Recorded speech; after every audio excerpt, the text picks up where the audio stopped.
Good morning, honorable members. Nasi agenda paikhat jarage. Ahanbada star question number 264. Hangbigadaba honorable member Shri K. Megachandra Singh.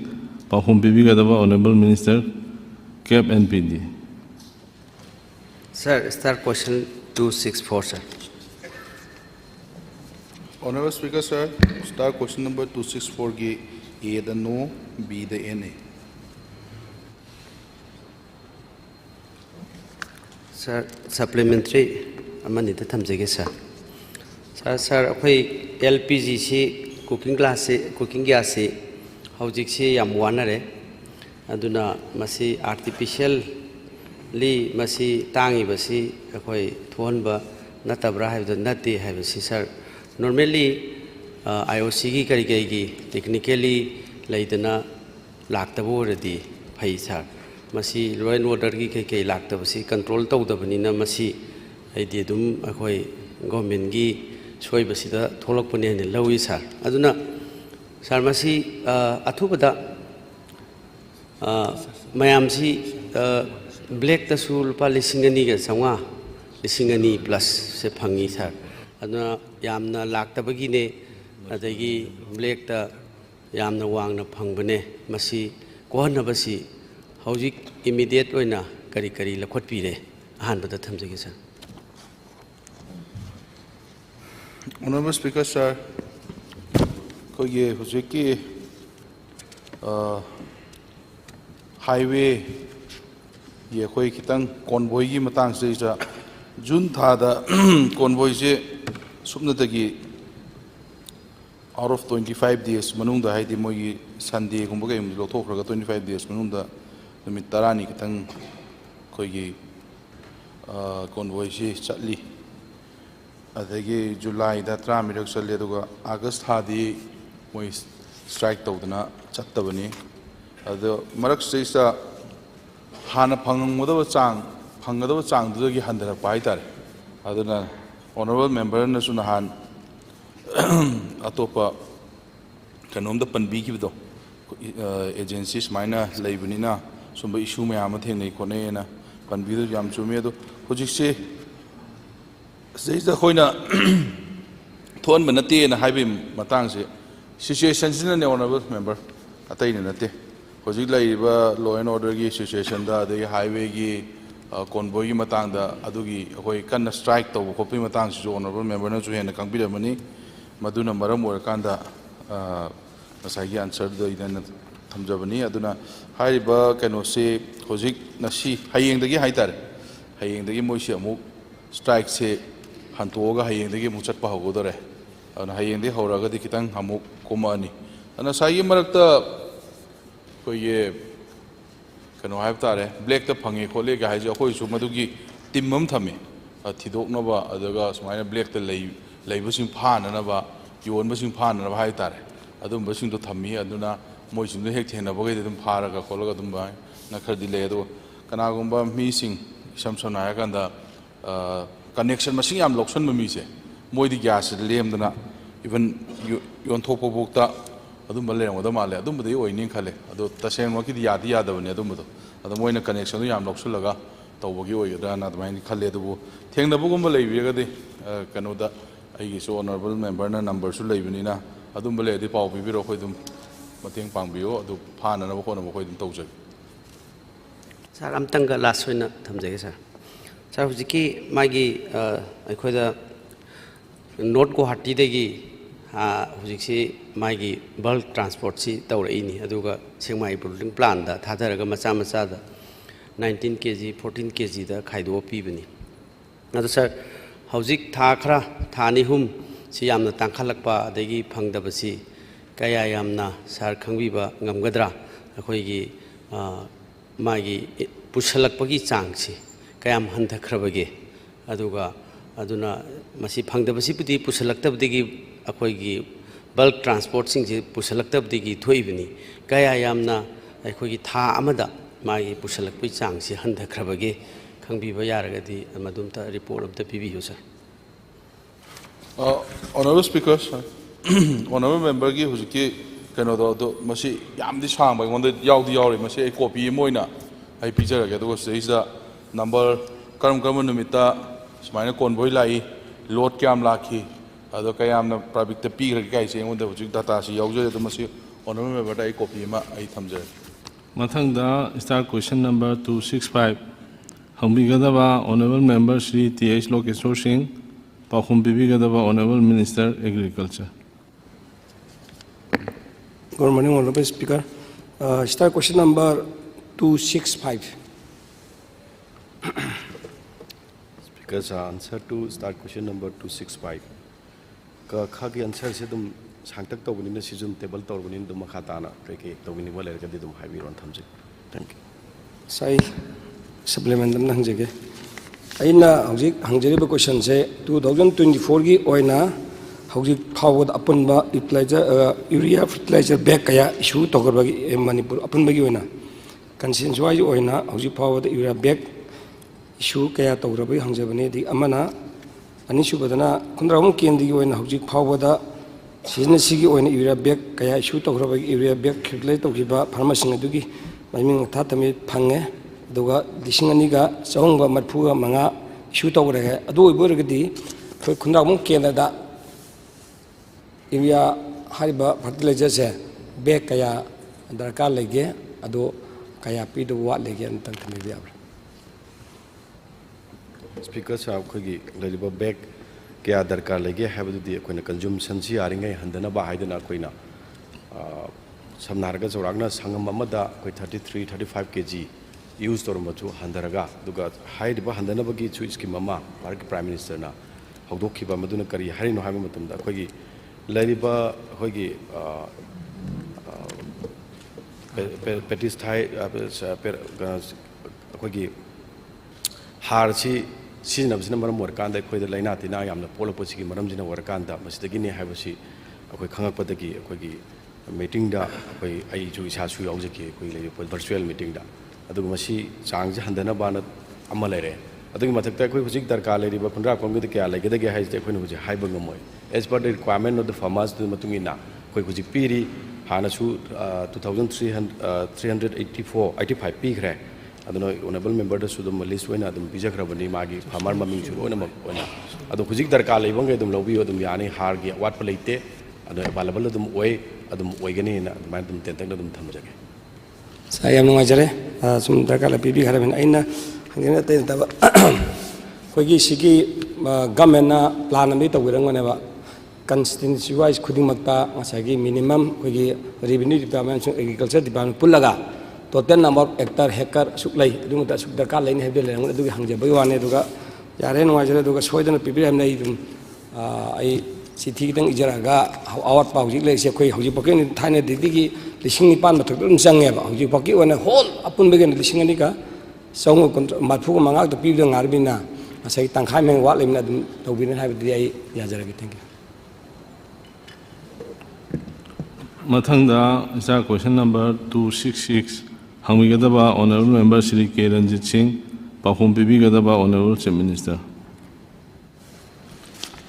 Good morning, Honorable Speaker, sir. Start question number 266. Sir, yaradi ay matambang danaba tawjare. Sir, akoy hujik Manipur da thoiba laibuk thiba thodok sina maram oiraga sarkari relief camp da leiriba displaced person sing sigi awaba khara do rasu kok na ba haidana ko kadra khandana mo sansi pukhatchari bani aina hangjaba si sar khoi gi haugi ba chali bachahi sigi January dagi sarkar sina cabinet na pass tawraga khoi gi awaba taraba praja sing haiba tare displaced person sing family sing da lupa lakh amamam pigani tawbadabu madu basis installment basis da lupa lising kumanga hana account da pigani haidana lauthokibani adu aina hangjaba sida honorable chief minister gi home dagi side dagi thambire imung chaniga lising aniga chatret maudrani thoida 25% si koi pina na badi si sing da thado khre hadana thambire the community ani maki lanjenari ba apunba mioi imung masing kaya kaya no haibada apunba mioi se 59564 haina thambire sar ai question da lak sage ꯂꯥꯟꯖꯦꯟ ꯑꯗꯨꯅ ꯂꯩꯔꯤꯕ ꯑꯄꯨꯟꯕ ꯃꯁꯤꯡ ꯑꯩꯈꯣꯏꯒꯤ 59,564 ꯁꯤꯒꯤ ꯏꯃꯨꯡ ꯃꯁꯤꯡ ꯑꯄꯨꯟꯕ ꯀꯌꯥꯅꯣ ꯅꯨꯄꯤ ꯀꯌꯥꯅꯣ ꯑꯉꯥꯡ ꯀꯌꯥꯅꯣ ꯁꯤꯃ ꯑꯩ ꯈꯪꯕ ꯄꯥꯝꯃꯤ ꯁꯥꯔ ꯑꯗꯨꯒ ꯁꯥꯔ ꯑꯩꯈꯣꯏꯒꯤ ꯃꯌꯨꯝ ꯃꯀꯩ ꯍꯥꯏꯗꯤ ꯆꯥꯈ꯭ꯔꯕ ꯏꯃꯨꯡꯁꯤꯡꯗ ꯍꯧꯖꯤꯛ ꯑꯩꯈꯣꯏꯒꯤ ꯔꯤꯂꯤꯐꯀꯤꯗꯃꯛꯇ ꯂꯨꯄꯥ ꯂꯥꯈ ꯑꯃꯃꯝ ꯄꯤꯒꯅꯤ ꯍꯥꯏꯗꯅ ꯇꯧꯕꯁꯦ इंटरनल अखोई डिस्प्लेस पर्सन है से फॉर एग्जांपल अगी केंद्र सुगुनु सेरौद और नत्रगा कुंभी केंद्र की नापत्ता लेरिबा अतई अतईदसु मगाई युमदी चाक्तबा अदुगा लांजेनबददी यावरगा युम कैसे लोयन हुंदोगा युमदुबुदी चाहौदबा प्लस पोट चाई करी करी लोयन मांगिबा हाइतारे अदुगुम्बा मयाम अमा लौबा इंटरनल डिस्प्लेस पर्सन अना अइना हाइजरिसे मोई सिगुम्बा कांगलुप सिगिदी हाइरिबा रिलीफ की पैसा पीबसी यावगद्रा यावरोइद्रा हाइबसिमा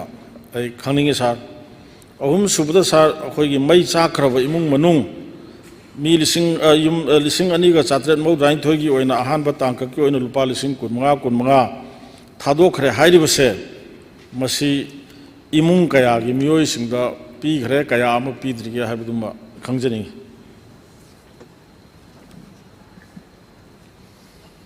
Good morning, Honorable Speaker, sir, honorable members. Sir, question number 266, honorable member na hangbiri si. Kaino ni, sir, ako huji paubuda may sakiba yum si lising drama thoiga samaga control doin. Si manungda total law and order lairiba situation sina sang bayabaya dubagi lainari basina. 3,446 पूरा fully verified हो रहा है। सिमनुंगा 2,792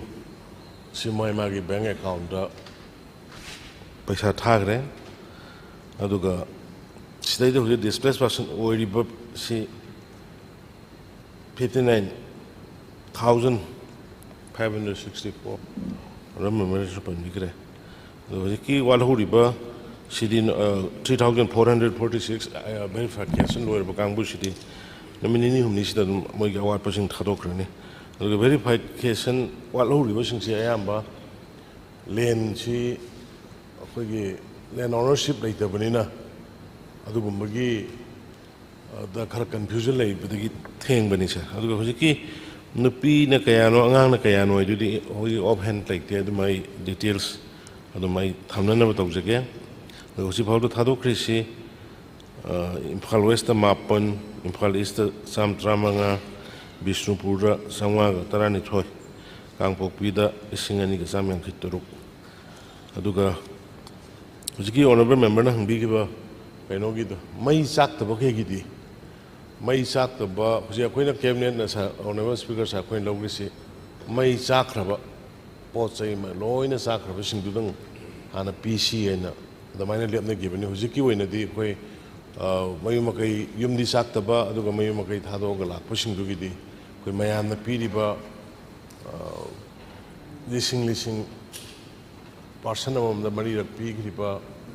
the gig labor card key, Pyraga, Lissimanga Pigripa, Sukumbadi Loini Yaduga, Huziki schemes him up to the honorable speaker, sir. Yumdi Shoktaba, Aduga Kiraga, give the Gisela Gale, give us do the Yogdi. Honorable Chief Minister Nahabi is 11,133 high war money. So there is a confusion among us. Honorable member Kangabo or Suja Kumarna on the start question number Badana Yum 18,371 and Nasigi and the start house that table money on the other Suzik Honorable Chief Minister Nahari is now 11,133 see burn down to give my Saki Yam Chow no can of high time, Sikar Mind of Zano Duma, Singdopio, Dugasar Huziki Kitang Honorable Chief Minister sounds, I want to Kitang Ta, but I cannot do I do hanging behind Tare. Huzikis are Apunba 11,133 Hana Tambire. Amadana 18,351 ana thammi si khenabaduma singdokpiro aduga ꯍꯧꯖꯤꯛ ꯊꯥꯗꯣꯛꯏꯕ 2,993 ꯅꯠꯇꯕ ꯑꯔꯦꯝꯕ ꯂꯩꯍꯧꯔꯤꯕ ꯌꯨꯝ ꯃꯌꯥꯝꯁꯦ 7-8,000 ꯁꯦ ꯃꯣꯏꯁꯤꯒꯤꯅ ꯀꯔꯝꯕ ꯃꯇꯝꯗ ꯄꯤꯕꯤꯒꯗꯣꯏꯅꯣ ꯑꯗꯨꯒ ꯗꯤꯁꯤꯅ ꯃꯗꯨ ꯚꯦꯔꯤꯐꯤꯀꯦꯁꯟ ꯇꯧꯔꯦ ꯍꯥꯏꯔꯤꯕꯁꯦ ꯃꯇꯝ ꯀꯌꯥꯝ ꯀꯨꯏꯅ ꯆꯪꯈꯤꯗꯒꯦ ꯃꯔꯝꯗꯤ ꯃꯁꯤꯒꯤ ꯁ꯭ꯀꯤꯝꯁꯤ ꯄꯤꯒꯅꯤ ꯍꯥꯏꯗꯅ ꯂꯥꯎꯊꯣꯛꯄꯤꯈꯤꯕꯁꯤ ꯐꯦꯕ꯭ꯔꯨꯋꯥꯔꯤ 2024 ꯗꯒꯤ ꯍꯧꯅ ꯄꯤꯒꯅꯤ ꯍꯥꯏꯗꯅ ꯂꯥꯎꯊꯣꯛꯈꯤꯕꯅꯤꯅ ꯃꯁꯤ ꯐꯪꯗꯕꯅ ꯑꯌꯥꯝꯕ ꯑꯣꯏꯕ ꯑꯗꯨꯒ ꯏꯚꯟ ꯑꯩ ꯉꯁꯤ ꯑꯦꯁꯦꯝꯕ꯭ꯂꯤ ꯂꯥꯛꯑꯝꯗꯥꯏꯗ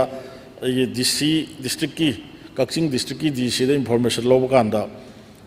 ꯃꯣꯏꯒꯤ ꯄ꯭ꯔꯣꯄꯣꯖꯦꯜꯗꯤ ꯊꯥꯈ꯭ꯔꯒ ꯄꯩꯁꯥꯁꯤ ꯊꯥꯗꯣꯛꯇꯦ ꯍꯥꯏꯗꯅ ꯍꯥꯏꯕ ꯁꯤꯅ ꯀꯌꯥꯝ ꯊꯨꯅ ꯂꯩꯔꯒ ꯀꯛꯆꯤꯡ ꯗꯤꯁꯇ꯭ꯔꯤꯛꯀꯤ ꯗꯤꯁꯄ꯭ꯂꯦꯁ ꯄꯥꯔꯁꯟꯁꯤꯡꯒꯤ ꯐꯪꯅꯕꯁꯤꯅ ꯀꯔꯝꯕ ꯃꯇꯝ ꯊꯥꯗꯣꯛꯄꯤꯗꯣꯏꯅꯣ ꯑꯗꯨꯝꯇꯪ ꯈꯨꯝꯕꯤꯔꯒ ꯌꯥꯔꯦ ꯁ꯭ꯄꯤꯀꯔ ꯁꯥꯔ ꯍꯧꯖꯤꯛꯀꯤꯗꯨ ꯑꯣꯅꯔꯦꯕꯜ ꯃꯦꯝꯕꯔꯅ ꯍꯥꯏꯔꯤꯗꯨ ꯆꯨꯝꯃꯝꯒꯅꯤ ꯀꯩꯅꯣꯗ ꯑꯩꯈꯣꯏꯒꯤ ꯔꯦꯀꯣꯔꯠꯁꯤꯗ ꯈꯔ ꯚꯦꯔꯤꯌꯦꯁꯟ ꯑꯗꯨꯝ ꯂꯩ ꯇꯁꯦꯡꯅ ꯍꯣꯜꯗꯔꯁ ꯂꯦꯟꯗꯨꯒꯤ ꯑꯣꯅꯔ ꯑꯣꯏꯕ ꯈꯪꯉꯕ ꯑꯃ ꯑꯗꯨꯒ ꯂꯦꯟꯁꯦ ꯄꯪꯁꯥꯗ ꯁꯥꯔꯒ ꯂꯩꯔꯝꯕ ꯑꯣꯅꯔ ꯀꯂꯦꯛ ꯇꯧꯗꯕ ꯑꯗꯨꯒꯨꯝꯕ ꯈꯔ ꯑꯗꯨꯒꯤ ꯀꯟꯐ꯭ꯌꯨꯖꯟ ꯂꯩ ꯑꯗꯨꯕꯨ ꯃꯗꯨ ꯑꯩ ꯔꯦꯛꯇꯤꯐꯥꯏ ꯇꯧꯅꯕ ꯐꯥꯏꯅꯦꯜ ꯇꯥꯍꯟꯒꯦ ꯑꯗꯨꯒ ꯍꯧꯖꯤꯛ ꯍꯪꯕꯤꯈꯤꯕ ꯑꯋꯥꯠꯄꯁꯤꯡꯁꯤꯒꯤꯁꯤ ꯋꯤꯗꯤꯟ ꯗꯤꯁ ꯃꯟꯊ ꯑꯌꯥꯝꯕ ꯂꯣꯏꯅ ꯊꯥꯗꯣꯛꯅꯕ ꯇꯧꯖꯒꯦ ꯃꯊꯪꯗ ꯀꯛꯆꯤꯡ ꯗꯤꯁꯇ꯭ꯔꯤꯛ ꯁꯣꯔꯤ ꯁꯥꯔ ꯀꯛꯆꯤꯡ ꯗꯤꯁꯇ꯭ꯔꯤꯛꯀꯤꯗꯨꯝꯇꯪ ꯍꯥꯏꯕꯤꯌꯨ ꯀꯛꯆꯤꯡ ꯗꯤꯁꯇ꯭ꯔꯤꯛꯀꯤꯁꯤ ꯀꯨꯏꯔꯦꯕ ꯄ꯭ꯔꯣꯄꯣꯖꯦꯜ ꯊꯥꯈꯤꯕ ꯗꯤꯁꯤꯅ Sir, question number 267. Hangmigadaba Honorable Member Shri T.A. Shyamkumar. Pakhum Bibigadaba Honorable Minister PACD. Namaskar, sir. Start question number 267. Honorable Speaker, sir, start question number 267 gi koda tratet the koda annexer 1 da aduga koda hoigi annexer 2 da tamjat. Sir, supplementary question itam thamjage sir. Sir, 17 order supply lai hai sir mapung phana ayam balwen loisale. Thank you sir. Mapung phana loisan bigun order supply scheme yam je yam sam chaung chaung ning thi jina mapung phana sabi da sir. No laibok thibati sir sim manung da oli ahum mari o mane misdai ising ji pibang amdam. Aduna ngasagi sim ising ji pibang ngamdigi marak sida completed oiraba tingki singdu koigi ising do hapte mina check hayatana ba ising kada hapcham biba yabra sa ising biba ngamdribo simna one question ade number 2 dana sa koigi source of water sa masi athu bada thirbiga sabung bana sarbo water supply scheme ni source of water thibira kanda madu ising ji phangal gadi prajana harau jagani masi karamba kanda gi source of water ji thibira kanda ising ji sablo ba water supply scheme ji ising biba ngamgada gi sa sim khangjani sa Honorable Speaker, sir, hojiki ahambagi kenodai hojiki mari sabloi se hoigi magi isingi kenose hana lowni na toromba jaga sidagi source aina su mamangda panjagi ko source hek amom heda change lakwa aduna hojise thawal river dagi toroga hoigi santhel sidai kapakadaba aduga amana kaina hilltop ta reservoir thamaga adagi pitharakadaba oiba aduna sigisim kitang matamdi changani hojik pokda akhoi kenoda haitare amrutu gida sigisi yawi adu amrutu gi hek lakpaga masi haurakanda akhoi keno tobu ngamne du hojik hojik yondi immediately hojiki haiba tenki khara saba luiriba keno se JJM da amma NDB da ahum luirisi masidi hojik hojik singsi immediately filling tawnanabagi kudong sabse akhoi da leijade aduna hek sigi tenki si saba lorapaga dum akhoi tawjage maru oina akhoi se atei si su loisan jagadabani ada Sudhakaran Infra kauba ma haiba company se sisina construction di loi tawba ado mai na sagi pipeline se leida pipe supply se tawdabda maram orkanda magi se khara lepaga leibani ano hoji se court leiba aduna maram orkanda magi sima kitang matam lawudori atei se dum yam thuna loisanna ba khoi tawjage Mathangda Star question number 268. Hangmigadaba Honorable Member Shri Sujay Kumar Okam. Pakhum Bibigadaba Honorable Chief Minister. Honorable Speaker, sir, I start question number 6, sir. Ngasi pung tare adwaida, sir, I can win calling attention on a thousand matam kitang kuyaw sir. Ako'y Manipur gi loni singi business community am important over sir na hayeng calling attention to sir na matam khara pibinaba na sir I thank you. Thank you. Mathangda star question number 269 Hamigadaba Honorable Member Shri K.S. Loken Singh Pakhum Bibigadaba Honorable Minister Education. Good morning, Honorable Speaker, sir. Start question number 269. Honorable Speaker, sir. Answer to star question number 269. Ka Paukhum Annexure 1 the Pire Ka release the Ukibana rupees 85.11 lakhs Aduga rupees 195.05 lakhs Tadukadaba Wadley. Sir, supplementary the money, sir. Hi, sir. Start question number. Paukhum the Annexure 1 the PB Aduga all release the 85.11 sir. City release the 1.95 sir. Masi koi karam bama tamda to bigada bano adugal yaragadi kitang tuna to biwado hoji hoji lai bai koi ki school jing je anam bana loina 50% tangkai saragal loina lepadom to bo suma koi kendra da suma isu kendra lai bai school jing je anu aduga anam bana ino official ki sinau sum hangbuda koi 40% ni release tawga 40% lam release tawdi koi matam chani UCP damna ni na hai adu koi yaragadi matam chani UCP bi raga Panjim matam chani release tawbi school ki construction jing je koi state sin nong sing yam phajana chuba state ni na port state jing je matam sangna sum nongju nong samlak ta sum thamagadi hayeng masi yamna tungda koi school jing je yamna quality lewe construction way aduna kaitang quality leina na matam chana sabiyo adu matam chana chu phanjing si thadok pi yaragadi si khaktani na thamjaning je do sai gi walau riba sir koi gi aigi kendra da wangoi sida haib tare 1.95 si masi khitang thuna to masi 2021 22 dagi hoji pawa lepaga school jing sa na lepaga lai bi yauri sa masi tang kha thuna to bi sin. Honorable Speaker, sir. Honorable Member na high receipt to me funds kara koi thadok ta na school jing se saab da kara tapthaba lai adubu finance department na hoji ki thadora abani na koi athu matam da member ga Honorable Member ka tanaraga ai athu matam thadong hona jai. Thank you. Mathangda start question number 270 Hamigadaba Honorable Member Shri T.S. Lokeshwar Singh Pakhum Bibigadaba Honorable Minister Medical Health and Family Welfare Services. Sir, start question number 270. Honorable Speaker, sir. Star question number 270 gi Paukhum da Koda Chummi Kogi Roman to the Oduso Chummi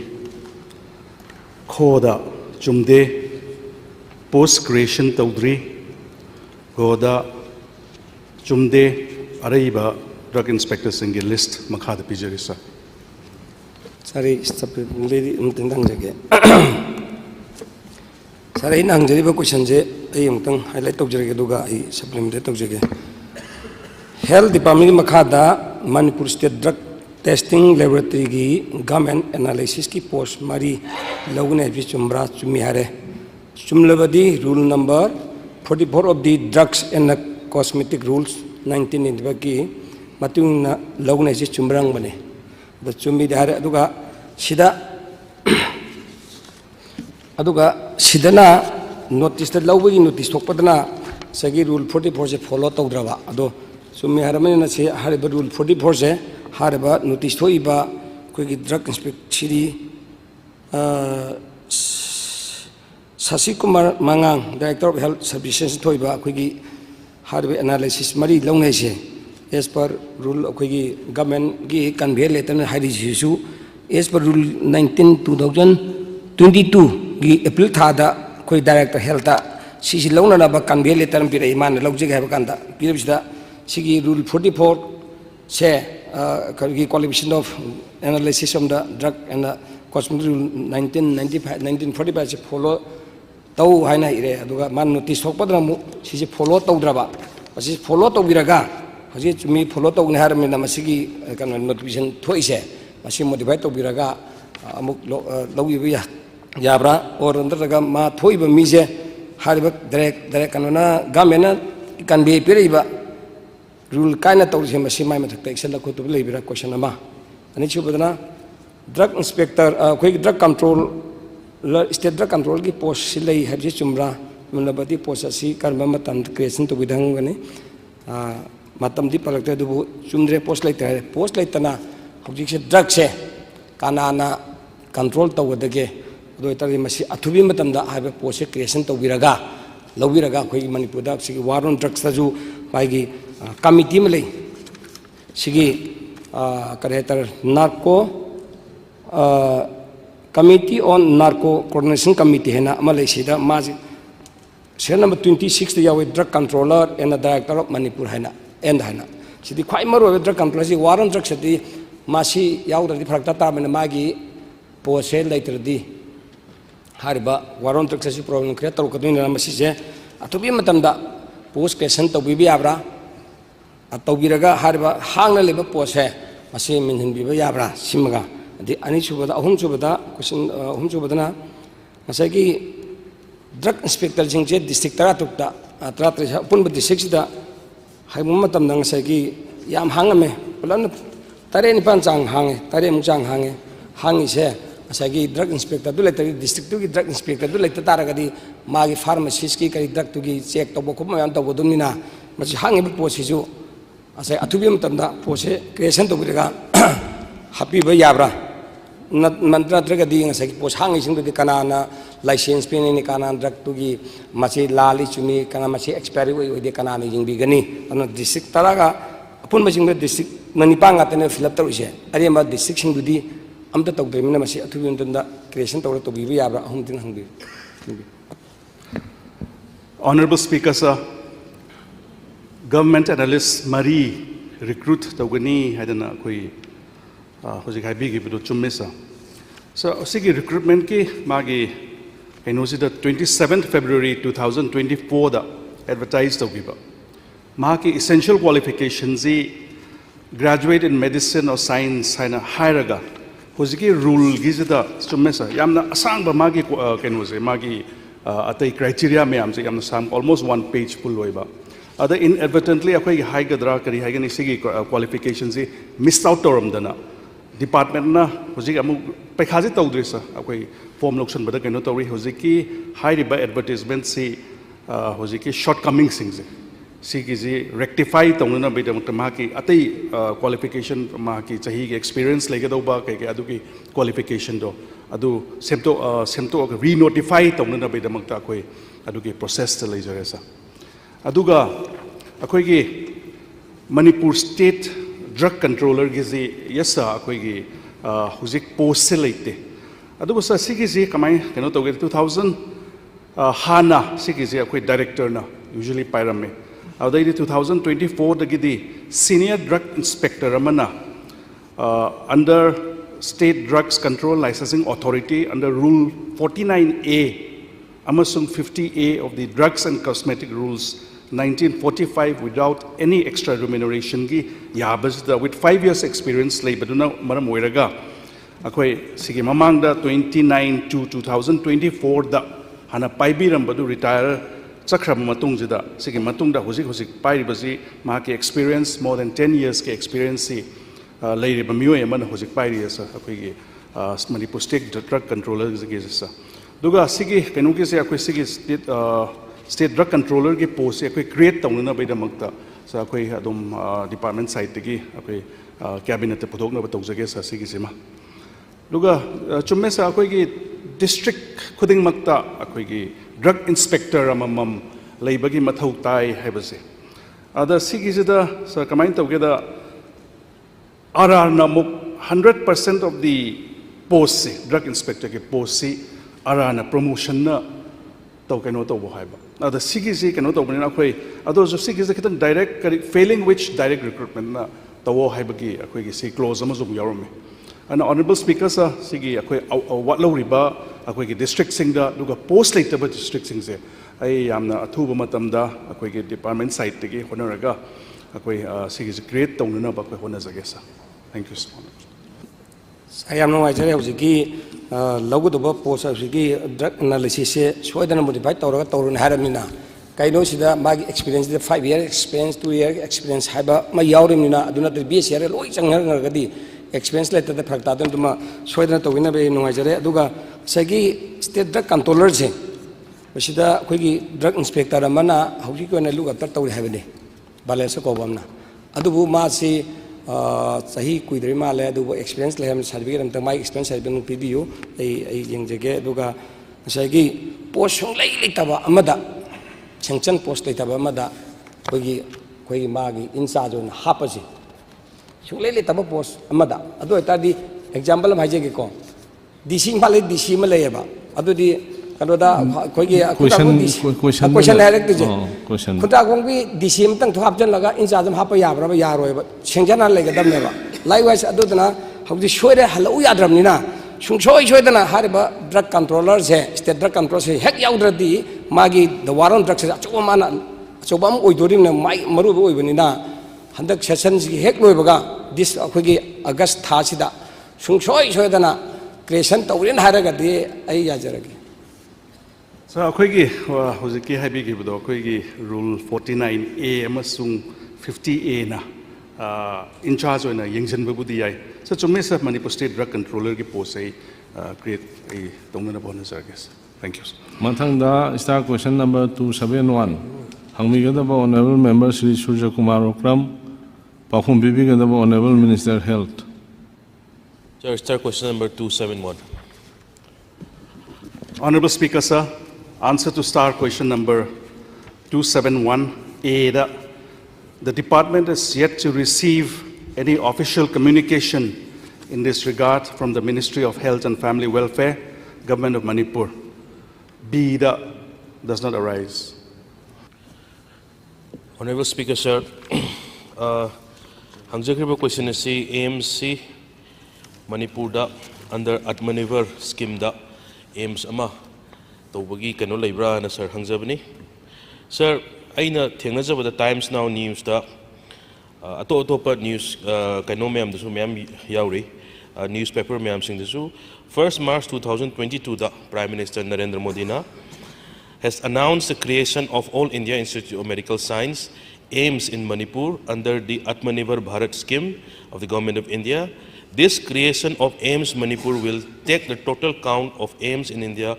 to the 24th Suba AIIMS ama Manipur ki damakta pigani haina Prime Minister na laukthok pikibani sir. Sir masida aina hangjaningiba question the first question is sir akoi department ki side gi Honorable Prime Minister gi magi AIIMS ki magi state hangpa jai atopa state ta ju thengnajara yamna high ki bama pham sing soidana loim tobi ba sir the Manipur gi si kamaina chitha hobano akhoi gi department gi side gi akhoi gi government gi side gi matam chana akhoi kaino pihogdabra haidna sir ai thamjage ani suba supplementary dena sir aina tajaba pawda ministry dagi central ministry dagi team ma laaga akhoi gi RIMS AIIMS to onkhat pa yabra natragana JNIMS AIIMS ki thak to onkhat pa yabra haina thira madugi masigi class sida अखोई confusion अमन लेदना मसी अखोई हुजिफोक तौब ngamdabra karigumba masida lainaragadi manipur gi RIMS ki quota अखोई छात्र ma'am quota am leijare in case JNIMS अखोई kaino da sakitari अखोई छात्र gi quota MBBS quota ma'am leiji sir si 100 koi sang lein why not a new AIIMS Prime Minister Honorable Prime Minister hainga ista anoba AIIMS masida sabiro haina अखोina masida press tawbiba leibra tawbidragadi government na tawbiba yagadra haiba supplementary ani sumdang ahan ba thambina baina sir thamjari thank you. Honorable Speaker, sir, akoi official communication phangdri haina haizabane sir AIIMS yes Manipur da AIIMS ama lakpa haije akoi gi yamna laibak phaba oigidorbani luga aizo hojiki Times Now da zo 1st March ki kenos dai sigi news clippings e thengna jai luga honorable leader of the house na zo yam toina handak ta zo akoi gi honorable leader house na koi da tambi bada handak ki Delhi da chatpa kan da zo sigi issues e Manipur da AIIMS status ki oiba institute ama thamnana bai da makta luga sa akoi medical college inau no ba ma heta keno to bai sa kamaina akoi gi staffing gi keno je maram the medical college ama hauba kanjada the lots of akoi gi magi criteria ke me am do in terms of its faculty maram the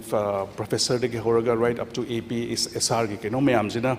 adu gi feasibility do amuktang phajna work up तौद्रगदी we will adugi work up tamu tawjage because la akoi chahi ani muki mamang the medical college ama khak hogibani adugi matungsida adugi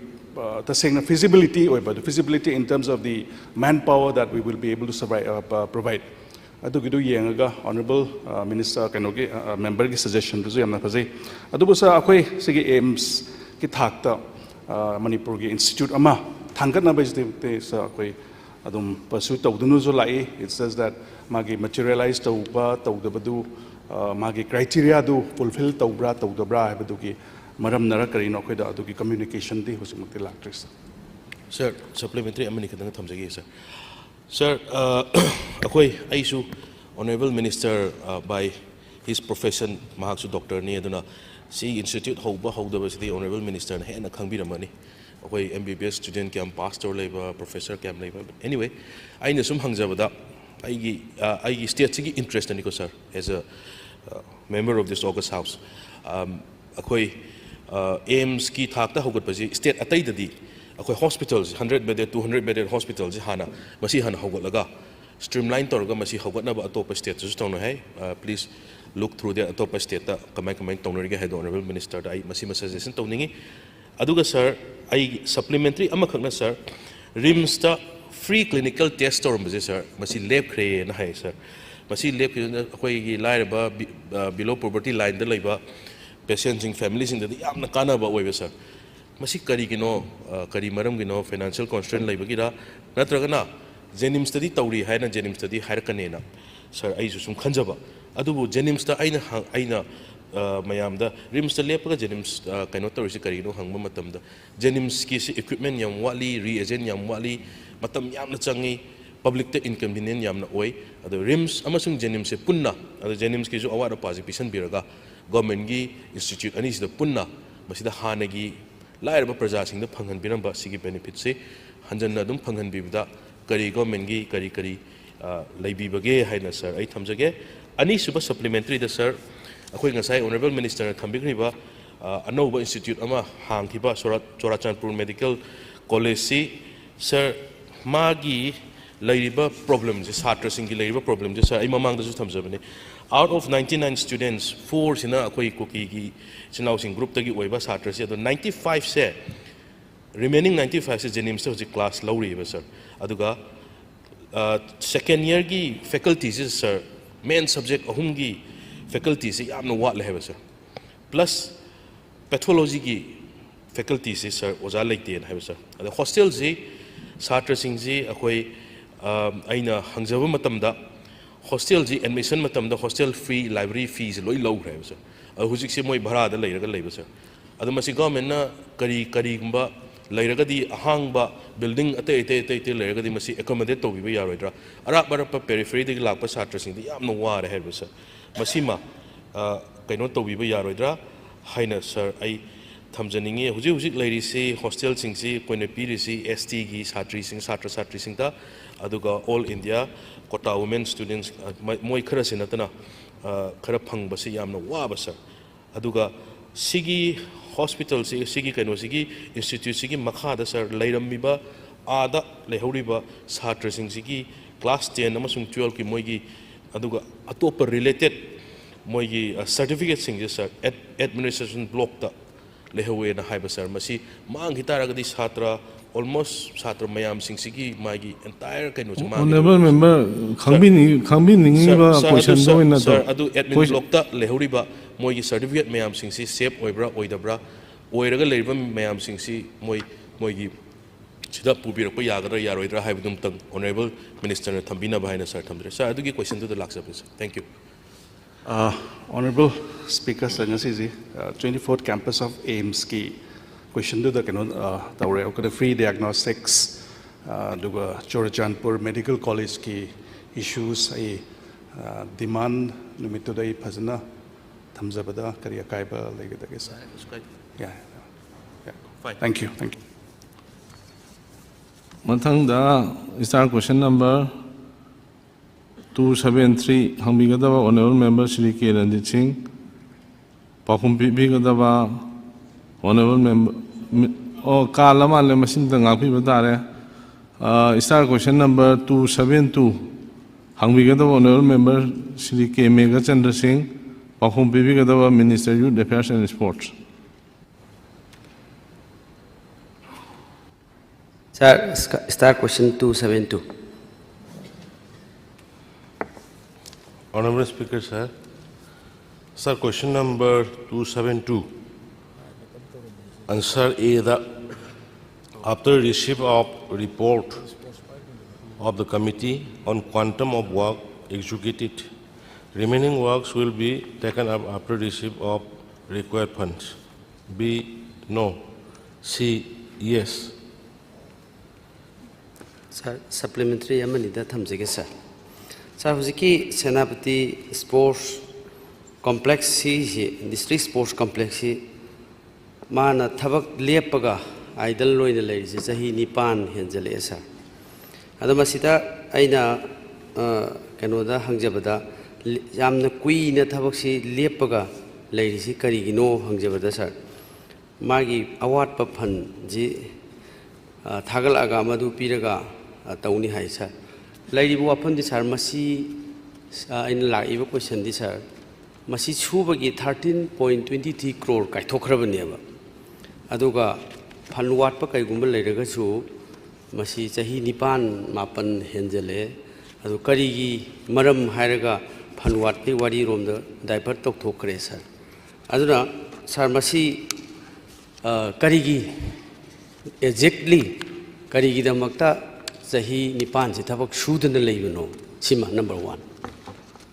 Adagi Anishuba supplementary the sir. Masi Hana Karasaba Horaga, Sahi Nipan Mapan Lepkibasi, Masida Atopa Mayam Sarna yes to Habire, at the unauthorized occupant Mayam Jangelaka lady. Sibu Masi Maram Zari Brasa Aduna Atubumatamda Singi. Akhoi district sports complex si loisenba pami aduna hangbiriba hangjari pasi pibiriba answer si satisfied with the oinaba amta khumbiu sir.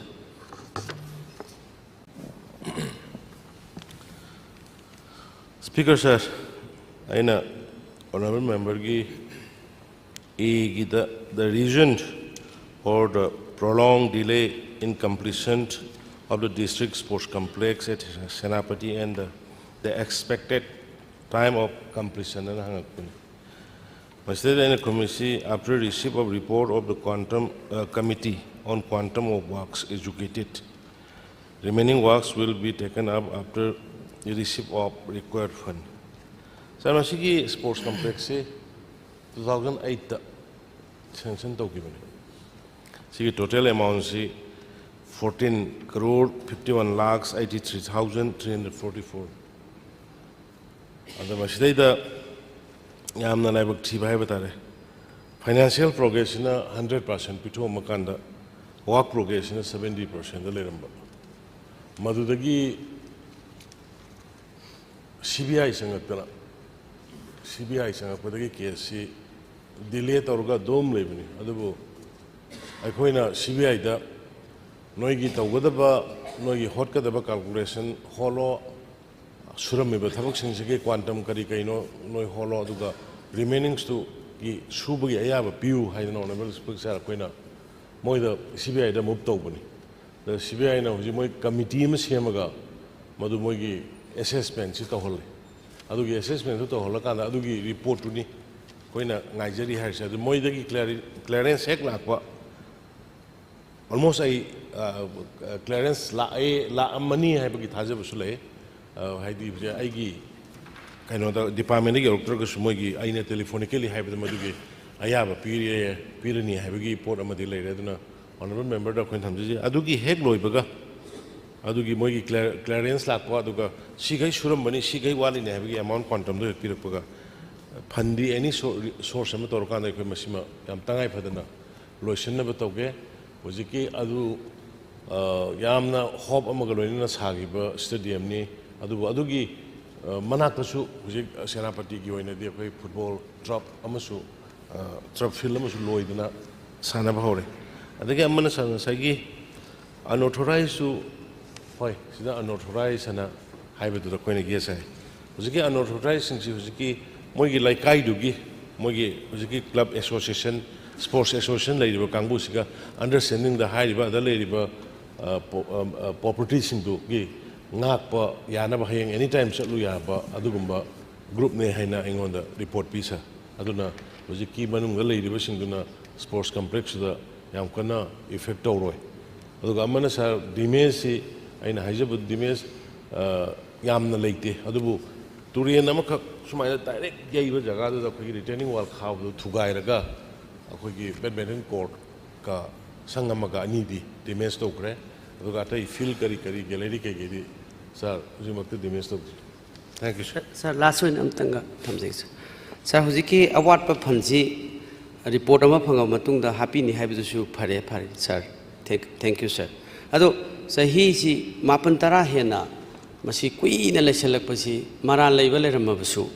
Dandi Tuna Pibum Tui, Yamnas Hangman Gre, Akwegi, sports ki importance me am sing to Handale, Adi Paja the Kanaka to Handale, Aduna. Atuba matamam tangdi masiji kuiman basida AG report nasu 2022 da akhoi report am thamgre masi tuminda dum leire haidana sargi akanba stunt action dam tang thambiyu sir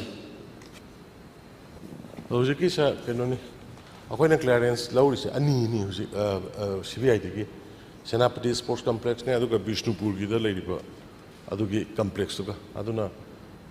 athuba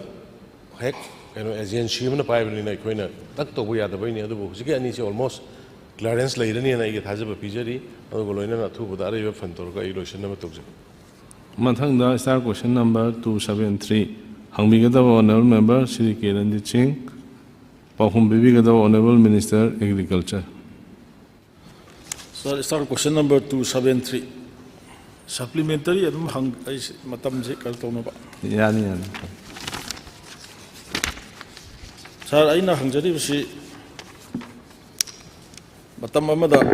Sir Labulam Hangsi Amramba, Duga, when some Chatok Jacinto Buda Uramba Labulam Hangsi, no Mogisum Mangsala, Pasina Maram, Weraga, Quay Labuk, Sing Silo in a Mangsale, have it seen by other, Kudamadum Oire, Adunambasi Kandanaba, the agriculture department, survey record, the Anova, update landing, but the questions Pukachari. Aina thamjari se sar yamna maru oiba Manipur da lo uba ya par lam kaya yamna mangkhre haibagi nauna survey to bagi record laibra haibada department na khumbiri si laite na khumbire adubu hojik phawbagi oina agriculture department na identify to bar labuk si structure sing sajin lambadagi lo uba ya da bagi chaurak pasi 1473 lo phamni loina na conversion to khiba masing na 35.56 hectare ne haire sima yam nungai jare khangba ani subda sa 2015 da lau khiba lau ubaya baching amasung tamgi mafam sing hectare kaya no haibada 2015 amasung 16 gi agriculture census ki matungina chingda 77,150.98 hectare then tamgina 95,031.19 hectare apunba 1,72,182.19 hectare aroi bada sar chatli ba chahi asida lo uba yaba lam kaya yamna leiri bage haibada handak ta pangthok pa 11 agriculture census 2021-22 gi provisional report ki matung in the state asida lo uba yaba lam asigi chawrakna chingda swaidani sar lam mangbagi yamna ore si chingda 1,14,349 hectare tamdana 65,845 hangjaningi ba supplementary disa khoigi low lam ubaya daba 1,473 hana khumbiri se masi hectare kaya no sima no tawsan biyo si hectare da mkhai biyo adugo 135.56 hectare conversion to khre hairi se karamba rule gi makha da to gi bano conversion to gi ba mi sing adu kana gi lopham no karamba matam da conversion to gi house da madu copy do phangan bi ba yabra then sir यामना मिपाइनिंगाई Odissi 2015-16 दा valley की लौ उबयाबसे 95,031 Hector ओरमेबा अदु हंडक 2021-22 की agriculture census लेरिसे sir 65,845 हंदरखरे अदुना difference लेरिसे 29,186 hectare से मसी डिफरेंस लेरे हाइबदी लम वैली दा नियरली 30,000 हेक्टर से हुजे अखोई मसी लॉस ओइरे अदुगा 2015-16 दा लेरंबा रेकॉर्ड सिगा हुजिक लेरिबा रेकॉर्ड सिगा येंबदा 8,000 समथिंग हेंगलेबा अदुना आइना मसी खंगजनिंग से सिदा खेनरिबा 29,000 समथिंग हेक्टर से मसी तमद मांगे हैना लौबा याब्रा यादब्रा अदुम थंबी स्पीकर साहब अखोगी साय कोइना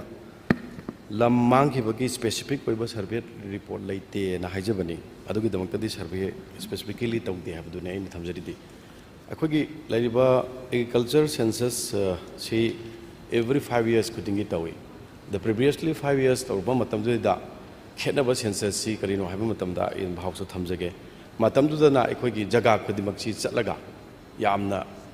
एक्यूरेसी लेना लौगिदबा रिपोर्ट ओइबा मतमदुगी रिपोर्ट अखोदा पीबा रिपोर्ट की मतुगिनने आइन थमजरि हाउसदा अदुगा हौजिकी लेरिबा चथरिबा पोसिना एवरी जगह खुदिमक्ता मखोनी स्पेसिफाई तौरकाना पिरपसदा मागे मागे एक्यूरेसी लेना पुथोरपगी बोतुने अनि जु खेनबदो अदुना अखोइना हौजिकसी अखोगी अनि सी 2015-16 की सेंसस रिपोर्ट का 2021-22 की सेंसस रिपोर्ट सी अनि जे डिफरेंस अमा लाए अदुना अखोइ मसी कराइदगी अखोइना रिफर तौरका फंगदगे असेंग मम पुथोकनबा हाय मतमदा अखोइना मार्कसेक से अखोइ तानै अद मार्कसेक तगिसु अखोइना रिपोर्ट लाए मदुदना 1,75,000 अखोइ समथिंग आई दुम हाइजे 1,75,531 अखोइ लेबा हेक्टर से सी अखोइदा पिरेबा अदन ऑलमोस्ट हदक हुजिकी लेबा 2021-22 की थरिबा अखोइगी प्रोविजनल ओइबा रिपोर्ट मक्ति फाइनलाइज तौदि तौरेना लौबसु याय अदुबु पे अखोइदा प्रोविजनल ओइबा रिपोर्ट की मतुंगी मार्कसेक्स की दी चानरपा अदुबु हुजिकी हाइगी अदुनि अखोइना थमजनिंगी अदुगा अखोइगी गसाइगी ऑनरेबल मेंबरना हाइबिगिबदा 1,473 सी अखोइ तसेंगना हारगदी अखोइगी लेरिबा अखोइगी 2014 दा अखोइगी एक अमखक नो लई मसी कइना Manipur conservation of the paddy and wetland act ना अमखक लेरमी स्टेट दा अखोइगी लेरिबा एग्रीकल्चर की अथॉरिटी सी अना करी तबदगी रिपोर्टिंग ओइबा अदुगा व्हाटएवर लेरिबा कन्वर्सन की ओरो नत्रगे एनी प्रोसीजर्स की जिना अखोइगी रेवेन्यू डिपार्टमेंट तौने अदुबा अखोइ time to time all the time अखोइगी अदुम फाउनरगा मसी अदुम तौने अदुगा हुजिक रेवेन्यू डिपार्टमेंट सु अदुम थबक चथे हाइबगी पोर्टी इवन अखोइगी लेकाइ दबौता अखोइ पेडिलिन द साजनबगी अखोइ लेरिबा कनोदा रेवेन्यू डिपार्टमेंट नोटिस थारकपदगी अखोइ कौवी खोलेना ताबुदो अङोंडे एग्रीकल्चर मिनिस्टर मोइना अङोंडे लागा तानबु मतमदा मदुना एक्शन पाइखले हाइबदु अदुम ताएना इदुम थमजरी अदुगा ngasagi leiriba akoi total leiriba potudi agriculture koi revenue department na akoi pira ani yam thuna koi one akoi na piki basi lawpham 1,473 gi lawpham je koi na moida simaina structure ji leire towan ba adu activities ki masi adu building saba yai ama tawu yai adu moina soina maki thuna pira kanda idum honorable member da thamjage duga ngasagi 135.56 ki leiriba conversion tawge habasi masi ngasagi leiriba ek ki matungina tawgi bani magi akoi leiriba conservation of the paddy land and the wetland act 2014 sigi makhara tawgi bani duga masi kamana tawge habi matamda akoi urban area dana koi point tara kanagumba mi amane yum lejidraba natraga masi mnaw yamakudagi yum haid khongdo ke hargadi subna ki point tara da tawbu yagani aduga ani shuba akoi gi leiriba rural panchayat area dana point kun si 20 kano si point si akoi yum sabu yanabagi magi madu khado pigim adu list of the detail leiriba kano sing ongi krai do ongi aduga loina mak akoi sta sudum ai paijeri yaujeri stage ta ju adugi photo dum loina pirage thawal da krai kya ongi imphal east ta west ta adugi bishampur jiri bamdani olisi aduga ngasagi amana akoi ngasagi sing dana henkal e aduga akoi valley dana akoi handare habgi akoi kano da lawpham du manghaning da bagi honorable member na thamukudo asuk yamba 29,000 handare isi 20 difference 29,185.21 ni ꯑꯩꯈꯣꯏꯒꯤ ꯈꯦꯠꯅꯔꯛꯏꯁꯦ valid ꯂꯥꯛꯏꯁꯦ ꯑꯗꯨꯕꯨ ꯑꯩꯅ ꯉꯁꯥꯏ ꯍꯥꯏꯖꯈꯤꯕꯗꯣ ꯉꯁꯥꯏꯒꯤ ꯁꯝꯅ ꯍꯥꯏꯔꯀꯥꯟꯗ ꯑꯩꯈꯣꯏꯒꯤ ꯊꯣꯡꯖꯨ acid ꯍꯥꯏꯔꯀꯥꯟꯗ ꯊꯣꯡꯖꯨ ꯑꯦꯁꯤꯒꯤ ꯆꯥꯎꯔꯥꯛꯄ ꯑꯃ ꯂꯧꯁꯜꯂꯒ ꯆꯠꯈꯤꯕꯗꯨꯅ ꯃꯗꯨ ꯑꯣꯏꯒꯅꯤ ꯍꯥꯏꯕ ꯑꯩꯈꯣꯏꯗ ꯁꯁꯄꯦꯛ ꯂꯩꯕ ꯑꯗꯨꯕꯨ ꯇꯁꯦꯡꯅ ꯑꯗꯨꯒꯤ ꯃꯊꯛꯇ ꯉꯁꯥꯏꯒꯤ ꯀꯟꯚꯔꯁꯟꯁꯤꯗꯤ ꯌꯥꯝꯕ ꯅꯠꯇꯦ 135 ꯄꯣꯏꯟ ꯀꯩꯅꯣ ꯈꯛꯇꯅꯤ ꯑꯗꯨꯒ 1473ꯗꯨꯁꯨ ꯍꯧꯖꯤꯛꯁꯦ ꯑꯩꯈꯣꯏꯅ ꯑꯦꯛꯁꯤꯒꯤ ꯃꯇꯨꯡ ꯏꯟꯅ ꯃꯈꯣꯏꯁꯤ ꯃꯈꯣꯏꯒꯤ ꯂꯩꯔꯤꯕ ꯀꯔꯤ ꯇꯧꯒꯗꯒꯦ ꯍꯥꯏꯕꯗꯨꯗꯤ ꯃꯈꯣꯏꯗꯒꯤ ꯔꯤꯄꯣꯔꯠ ꯂꯥꯛꯑꯀꯥꯟꯗ ꯑꯩꯈꯣꯏ ꯑꯦꯛꯀꯤ ꯃꯇꯨꯡ ꯏꯟꯅ ꯑꯗꯨꯝ ꯂꯥꯟꯅ ꯇꯧꯔꯝꯕꯗꯨꯗꯤ ꯆꯠꯊꯔꯒ ꯃꯥꯡꯉꯤ ꯅꯠꯇ꯭ꯔꯒ ꯃꯥꯡꯗꯦ ꯍꯥꯏꯕꯗꯨꯒꯤ ꯄꯣꯠꯇꯨ ꯄꯨꯊꯣꯛꯀꯗꯕꯅꯤꯅ ꯑꯩꯈꯣꯏꯅ ꯍꯧꯖꯤꯛꯁꯤ ꯃꯥꯡꯉꯦ ꯍꯥꯏꯅꯁꯨ ꯇ꯭ꯔꯤꯠ ꯇꯧꯕ ꯌꯥꯗꯕ ꯑꯗꯨꯅ ꯑꯩꯈꯣꯏ ꯍꯧꯖꯤꯛꯀꯤ ꯑꯣꯜꯃꯣꯁ ꯑꯩꯈꯣꯏꯒꯤ ꯖꯤꯑꯣꯒ꯭ꯔꯥꯐꯤꯀꯦꯜꯂꯤ ꯑꯩꯈꯣꯏ ꯃꯅꯤꯄꯨꯔꯒꯤ ꯌꯦꯡꯂꯨꯔꯒꯗꯤ ꯑꯩꯈꯣꯏ ꯂꯧꯐꯝꯒꯤ ꯆꯥꯡꯁꯤ ꯁꯝ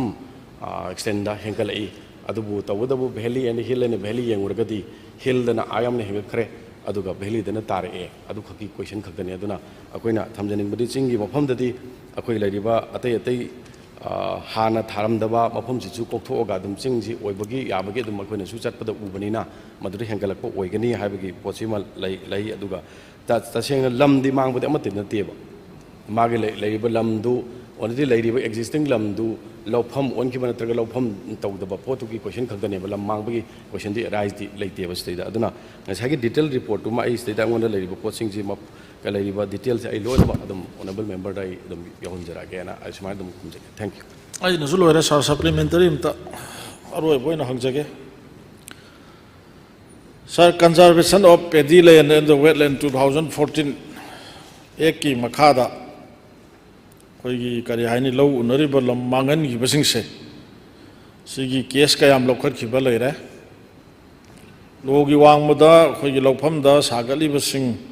ꯀꯌꯥꯝ ꯌꯥꯝꯅ ꯊꯨꯒꯥꯏꯈ꯭ꯔꯦ ꯍꯥꯏꯕꯁꯤꯃꯇꯪ ꯈꯨꯝꯕꯤꯔꯒ ꯌꯥꯔꯦ ꯁꯥꯔ ꯑꯩꯈꯣꯏꯒꯤ ꯔꯦꯚꯤꯅ꯭ꯌꯨ ꯗꯤꯄꯥꯔꯠꯃꯦꯟꯒꯤ ꯄꯔꯚ꯭ꯌꯨꯗ ꯂꯩꯕꯅꯤꯅ ꯑꯩꯈꯣꯏ ꯔꯤꯄꯣꯔꯠꯇꯨ ꯂꯧꯔꯒ ꯍꯥꯎꯁ ꯆꯠꯊꯔꯤꯁꯤ ꯃꯅꯨꯡꯗ ꯍꯌꯦꯡ ꯑꯣꯏꯔꯣ ꯍꯪꯆꯤꯠ ꯑꯣꯏꯔꯣ ꯅꯠꯇ꯭ꯔꯒ ꯑꯦꯒ꯭ꯔꯤꯀꯜꯆꯔꯒꯤ ꯀꯩꯅꯣ ꯇꯥꯕ ꯗꯤꯃꯥꯟ ꯗꯤꯁꯀꯁꯟ ꯅꯨꯃꯤꯠꯇ ꯑꯩ ꯑꯗꯨꯝ ꯗꯤꯇꯦꯜ ꯃꯊꯪꯗ ꯁ꯭ꯇꯥꯔ ꯀ꯭ꯋꯦꯁꯟ ꯅꯝꯕꯔ 274 ꯍꯪꯕꯤꯒꯗꯕ honourable member Shri T A Shyamkumar ꯄꯥꯎꯈꯨꯝ ꯄꯤꯕꯤꯒꯗꯕ honourable minister RDNPR Sir, start question number 274. Honorable Speaker, sir. Answer to start question number 274. Kada 100 days. Kada numit 31.33. Sir, numit samani gi koi pandam sahi mata MG Narega gi thabak suba gi si thambi chume sir. Aduga mamang sahi 24 da di 31.33 numit siga tawge. Mamang sahi gi di sir chumi du hujiki thamjenge point di sir ain lakchaningi di koi Manipur ji hujik koi nong pandraga jare yan khudong thingai leimina khungang gi praja jing ji gram panchayat konba rural gi khungi praja jing gi mati wa ba duna MG Narega ki sakana zu department kan hona biri hona ba hantak chahi siradi koi gi magi target si suna ba misami suna ba kitang kano toraga tawri mathak se hena kan to biraga di khungang gi wa iba praja myam thabak chu hum mai ta ba sing da ka ba ya da ba de gi athai sat ba ya da ba si mayam si gi ingi da kana si gi misami suna ba khara kanna honi mathak se hona biraga athu da tawbiu hadana tawbiya ya wadana sa chei thamjabisa Honorable Speaker, sir. Kuigi number of mandates kuigi ministry ki empower committee na lepani hadi hogiba sei ahum ki performance study tawrakanda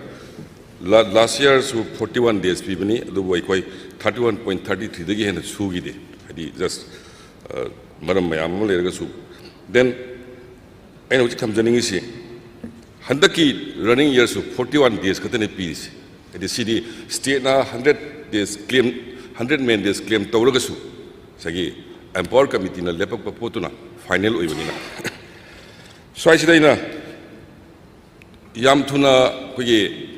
men days si hengalakani haibagi thaja ba ma leijari sina kuigi singi block kunthra ga tarukna supreme court ta EFMS yade haina thingam badu hadi department sina state government na kana thingar kanda case tu koi government ngambadagi EFMS hore so I ina thamjaning si koi 6,60,000 card holder lermi adu EFMS si lakbadagi bank account si Aadhaar link तौदब यादबनीना तौरपदगी मसिंगसी हुजिक सही among सुरबा फाउदा 5,14,000 खतंगाइदी अदी आधार link तब bank account से सो खेनरी से may be around 1,46,000 Aadhaar link तब ngam account लेरी स्वाइसिदा अइना पुनमकी वाखन चिंजनजरगा होगी मिटोप खंदोकपा दा अचौबा part अमा होगी कार्ड होल्डर सिंगसिना लौरप याबगी पॉसिबिलिटी अमगन लेसिनी थमजनिंगसी अइदी लेता लाइना मैमना सुजरगा फंगम पैसादु स्टेट की अकाउंट संगतना डायरेक्ट वर्कर सिंग दा चखरदोबनीना सगी सेन गी थादोक्ती नत्रगा लंबी थिंगबा खोटपा अरि पालाम से मोक्सलगा कनोगी दरना तोगिबा मैम थिंगनजे अदुम पोतुदी लोइ को कांदा हुजिक कोइगी मरोइना आधार साबिरिबा डिपार्टमेंट सिंगना आधार साबसी कितंग सेक्शनना असोइबा यावदना साबिरा कांदा मसी स्टेट सिगी लार्ज इंटरेस्ट ता कोइगी मिटोप सिंगदा बेनिफिट पीदब तारगदी मिटोप मसिंग हेंगलकपगी चांगसी हंदगनी हाइना थमजरकांदा आई ऑनरेबल मेंबर की पुनिंग चिंजरगा मेन डेसी अदुम हेंगलकदो माले हरगई थागतसरी देन पॉइंट नंबर का कनुसी हुजिक फाउगिदी कोई 10 मेन डेज दंगाइदी ऑनरेबल 41 मेन डेज दी हंदा की रनिंग ईयर की सेंक्शन तौरिसी अदुबो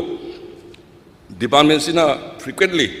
कोई एसडीओ अमदी कंसर्न ऑफिसर सिंग मैम कौरकांदा मसी हेंगनबा याम कन होदजरी दो लोइनना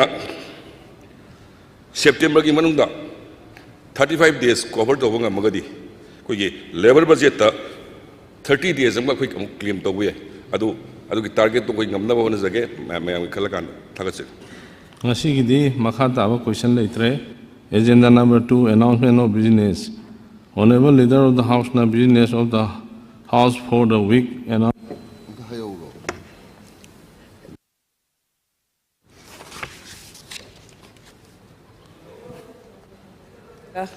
Honorable Speaker,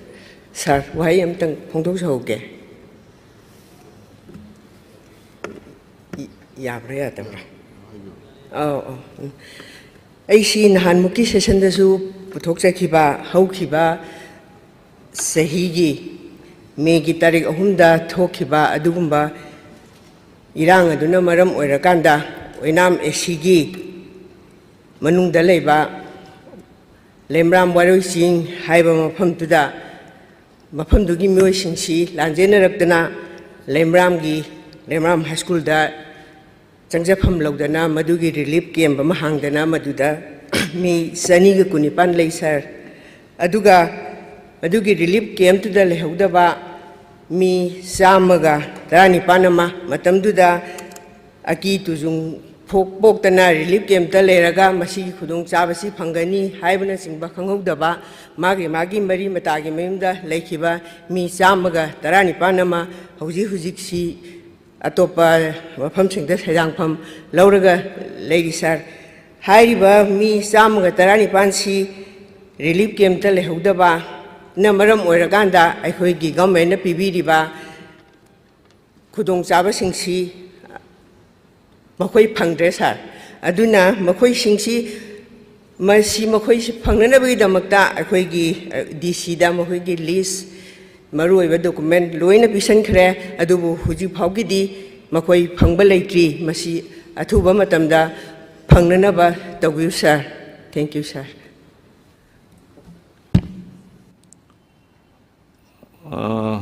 honorable leader of the house and business of the house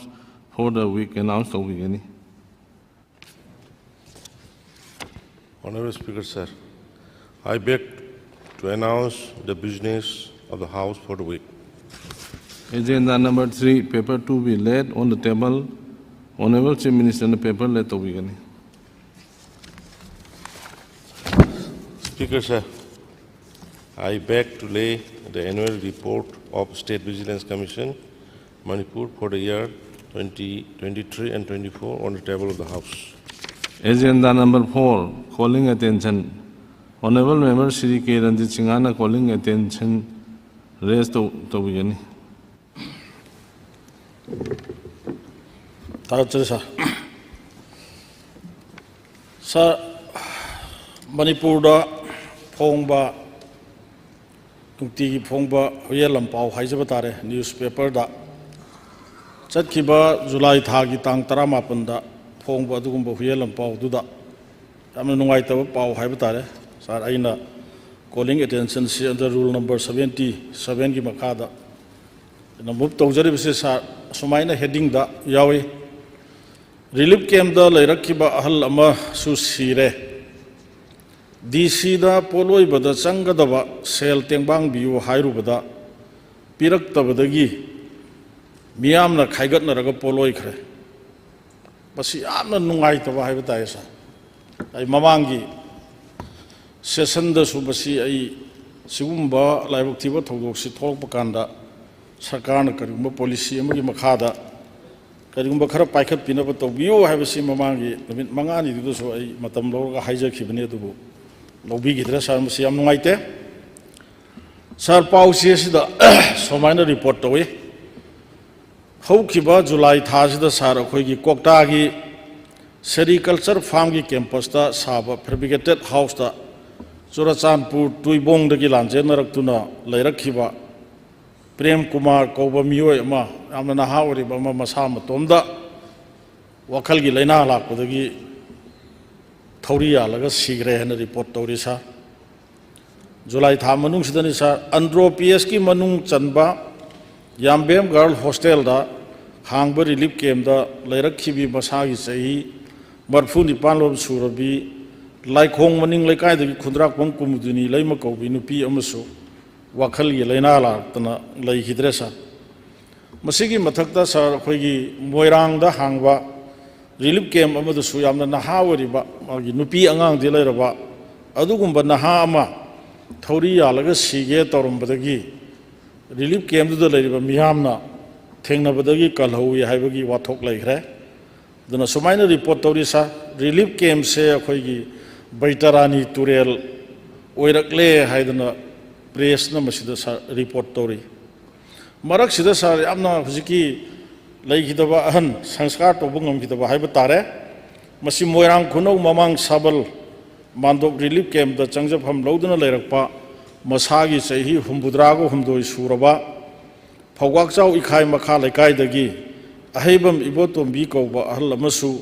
वखल लैनाना नादुना लैखिद्रे हाइना पाउचे असिदा सा सुमाइना रिपोर्ट तौई हाइरिबा चही हुमद्राहुमदोई सुरबा वखल लैनाना नारगा लैखिद्रबा इबोतोंबीगी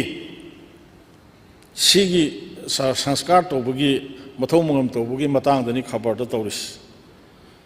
सर अखोई हुजिक रिलीफ कैम्प दा चंगजफम लौरगा लैरिबा मियोइसिंगसी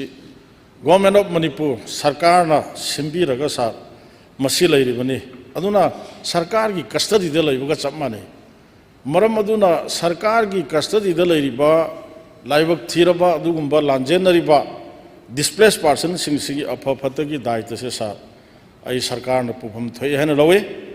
सिगुंबा फिबम अमा लैना लैना सर चैरकसिदा अहल सि लैखिद्रे लैखिदबा अहन सिगी धर्मगी ओइबा मथौ मंगम क्रिमेशन तौननबा होनबदा सर तंगाई फदना चंगदबा यादबा सेनफम खरदंग कंसन DC दुदा PBU हाइदना रिलीफ कैम्प दुबु अखोइगी चलाइरिबा मतेंग पांगिबा भलंटियर सिंगना हाइजरुबा मतमदा पैसा लैते न पिरक्ते हाइबसि ताबदा सर अखोइ थमोइ सोनिङाइ ओइबा हाइबा तारे सर मे अहुमदगी हौरखिबा अदुगुंबा लाइबक्तिबा थौदोक्सिदा हुजिक मी लिसिंग यांखै मापन समथिंग देयर इज 60,000 पीपल बोट कम्युनिटी की डिस्प्लेस पर्सन होना सर अखोइ लैंगाकना सेंबीबा अदुगुंबा रिलीफ कैम्प दा चंगजफम लौदना लैरिबनि सर मोइना सिगुंबा लाइबक्तिबा थौदोक्सि थोअगा मयुमदगी चेलकपा मतमदा मसादबु हिंगगा लोइरे हिंगबदि हाइदना सर मसा मसादा सेलैबा लोइना रैबा फिरोंदु नतना अतैदि लोइनमक मैना तुमना चाखरबनि हाबसे अखोइ लोइना खंगे रिलीफ कैम्प दा लैरिसे सर कनासु लैनिंगमोय हिंगदबा यादबा तंगाई फदना लैनिंगमगनि पैसा पाइबा मी पाइदबा मी चप मानखरे मैना लोइनमक तुमना चाखरब अदुन कर्म पैसा पाइरगदि सरकार की रिलीफ कैम्प दा लैरोय ꯚꯔꯥꯗ ꯂꯩꯕꯅꯤ ꯈꯪꯗꯦ ꯅꯠꯇ꯭ꯔꯒ ꯈꯪꯅ ꯆꯥꯟꯅꯕꯒꯤ ꯃꯐꯝꯗ ꯂꯩꯔꯝꯕꯁꯨ ꯌꯥꯏꯑꯕ ꯁꯥꯔ ꯑꯗꯨꯅ ꯁꯥꯔ ꯃꯁꯤ ꯌꯥꯝꯅ ꯀꯔꯤ ꯍꯥꯏꯅꯤ ꯑꯩꯈꯣꯏ ꯑꯣꯏꯔꯁꯨ ꯉꯥꯎꯒꯅꯤ ꯁꯥꯔ ꯍꯥꯏꯗꯤ ꯁꯨ ꯅꯣꯝꯃꯒ ꯃꯆꯥ ꯃꯁꯨꯒ ꯅꯣꯡ ꯌꯨꯕ ꯌꯨꯝꯗ ꯑꯣꯏꯔꯁꯨ ꯉꯥꯏꯍꯥꯛꯇꯪ ꯃꯤꯀꯨꯞ ꯑꯃꯇꯪ ꯄꯣꯊꯥꯗꯅ ꯂꯩꯖꯔꯝꯕ ꯃꯗꯨꯒꯤ ꯄꯨꯟꯁꯤꯒꯤ ꯃꯍꯥꯎꯗꯨ ꯄꯨꯡꯍꯣꯡ ꯍꯣꯡꯈ꯭ꯔꯦ ꯁꯥꯔ ꯃꯕꯨꯛ ꯊꯟꯅ ꯆꯥꯕ ꯐꯪꯕꯣꯏ ꯐꯪꯗꯕꯣꯏ ꯍꯧꯖꯤꯛ ꯔꯤꯂꯤꯐ ꯀꯦꯝꯗ ꯂꯩꯔꯤꯕ ꯍꯥꯏꯕꯗꯤ ꯉꯝꯗꯕ ꯑꯗꯨꯒꯤ ꯁꯤꯒꯤ ꯄꯨꯟꯁꯤ ꯃꯔꯦꯟ ꯑꯃꯅꯤ ꯀꯔꯤꯒꯨꯝꯕ ꯀꯥꯟꯗ ꯁꯥꯔ ꯂꯥꯏꯌꯦꯡꯅꯕ ꯅꯥꯔꯛꯄ ꯃꯇꯝꯗ ꯂꯥꯏꯌꯦꯡꯅꯅꯕ ꯄꯩꯁꯥ ꯂꯩꯇꯕꯒꯤ ꯈꯨꯗꯣꯡꯆꯥꯗꯕ ꯃꯌꯥꯝ ꯃꯆꯥ ꯃꯁꯨꯁꯤꯡ ꯂꯥꯏꯔꯤꯛ ꯂꯥꯏꯁꯨ ꯐꯖꯅ ꯇꯝꯍꯟꯕ ꯉꯝꯗꯕꯒꯤ ꯋꯥꯈꯜꯒꯤ ꯑꯣꯏꯕ ꯅꯨꯡꯉꯥꯏꯇꯕ ꯗꯦꯟ ꯃꯩꯅ ꯇꯨꯝꯅ ꯆꯥꯛꯈ꯭ꯔꯕ ꯑꯗꯨꯒꯨꯝꯕ ꯃꯄꯥ ꯃꯄꯨꯅ ꯊꯝꯕꯤꯔꯝꯕ ꯃꯐꯝꯗꯨꯗ ꯑꯃꯨꯛ ꯀꯔꯝꯕ ꯃꯇꯝꯗ ꯍꯜꯂꯒ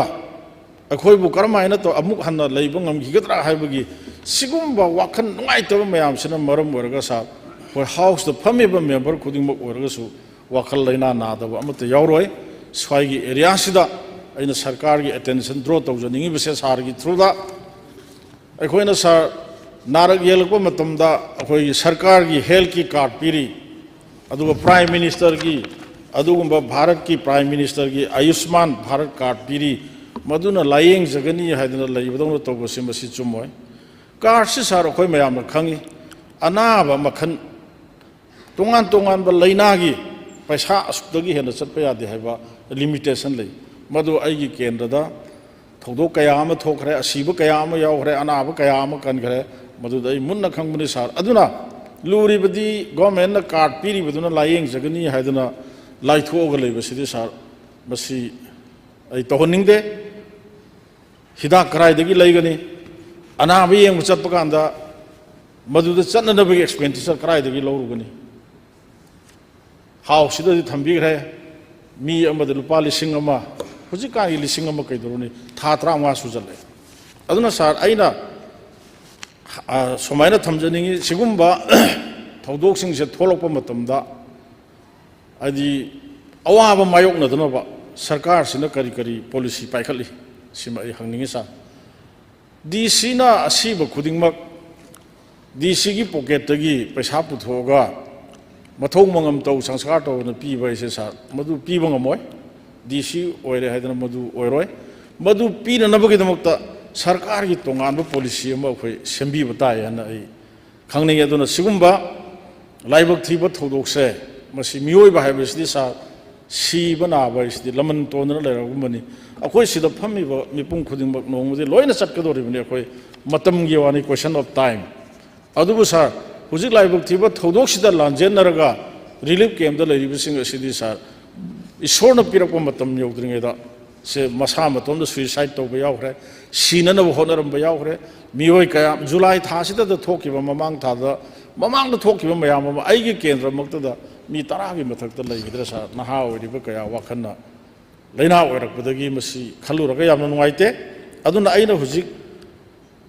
honourable leader of the house chief ꯃꯤꯅꯤꯁꯇꯔꯗ ꯁꯥꯔꯒꯤ ꯈꯨꯠꯊꯥꯡꯗ ꯈꯪꯖꯅꯤꯡꯉꯤꯕꯁꯦ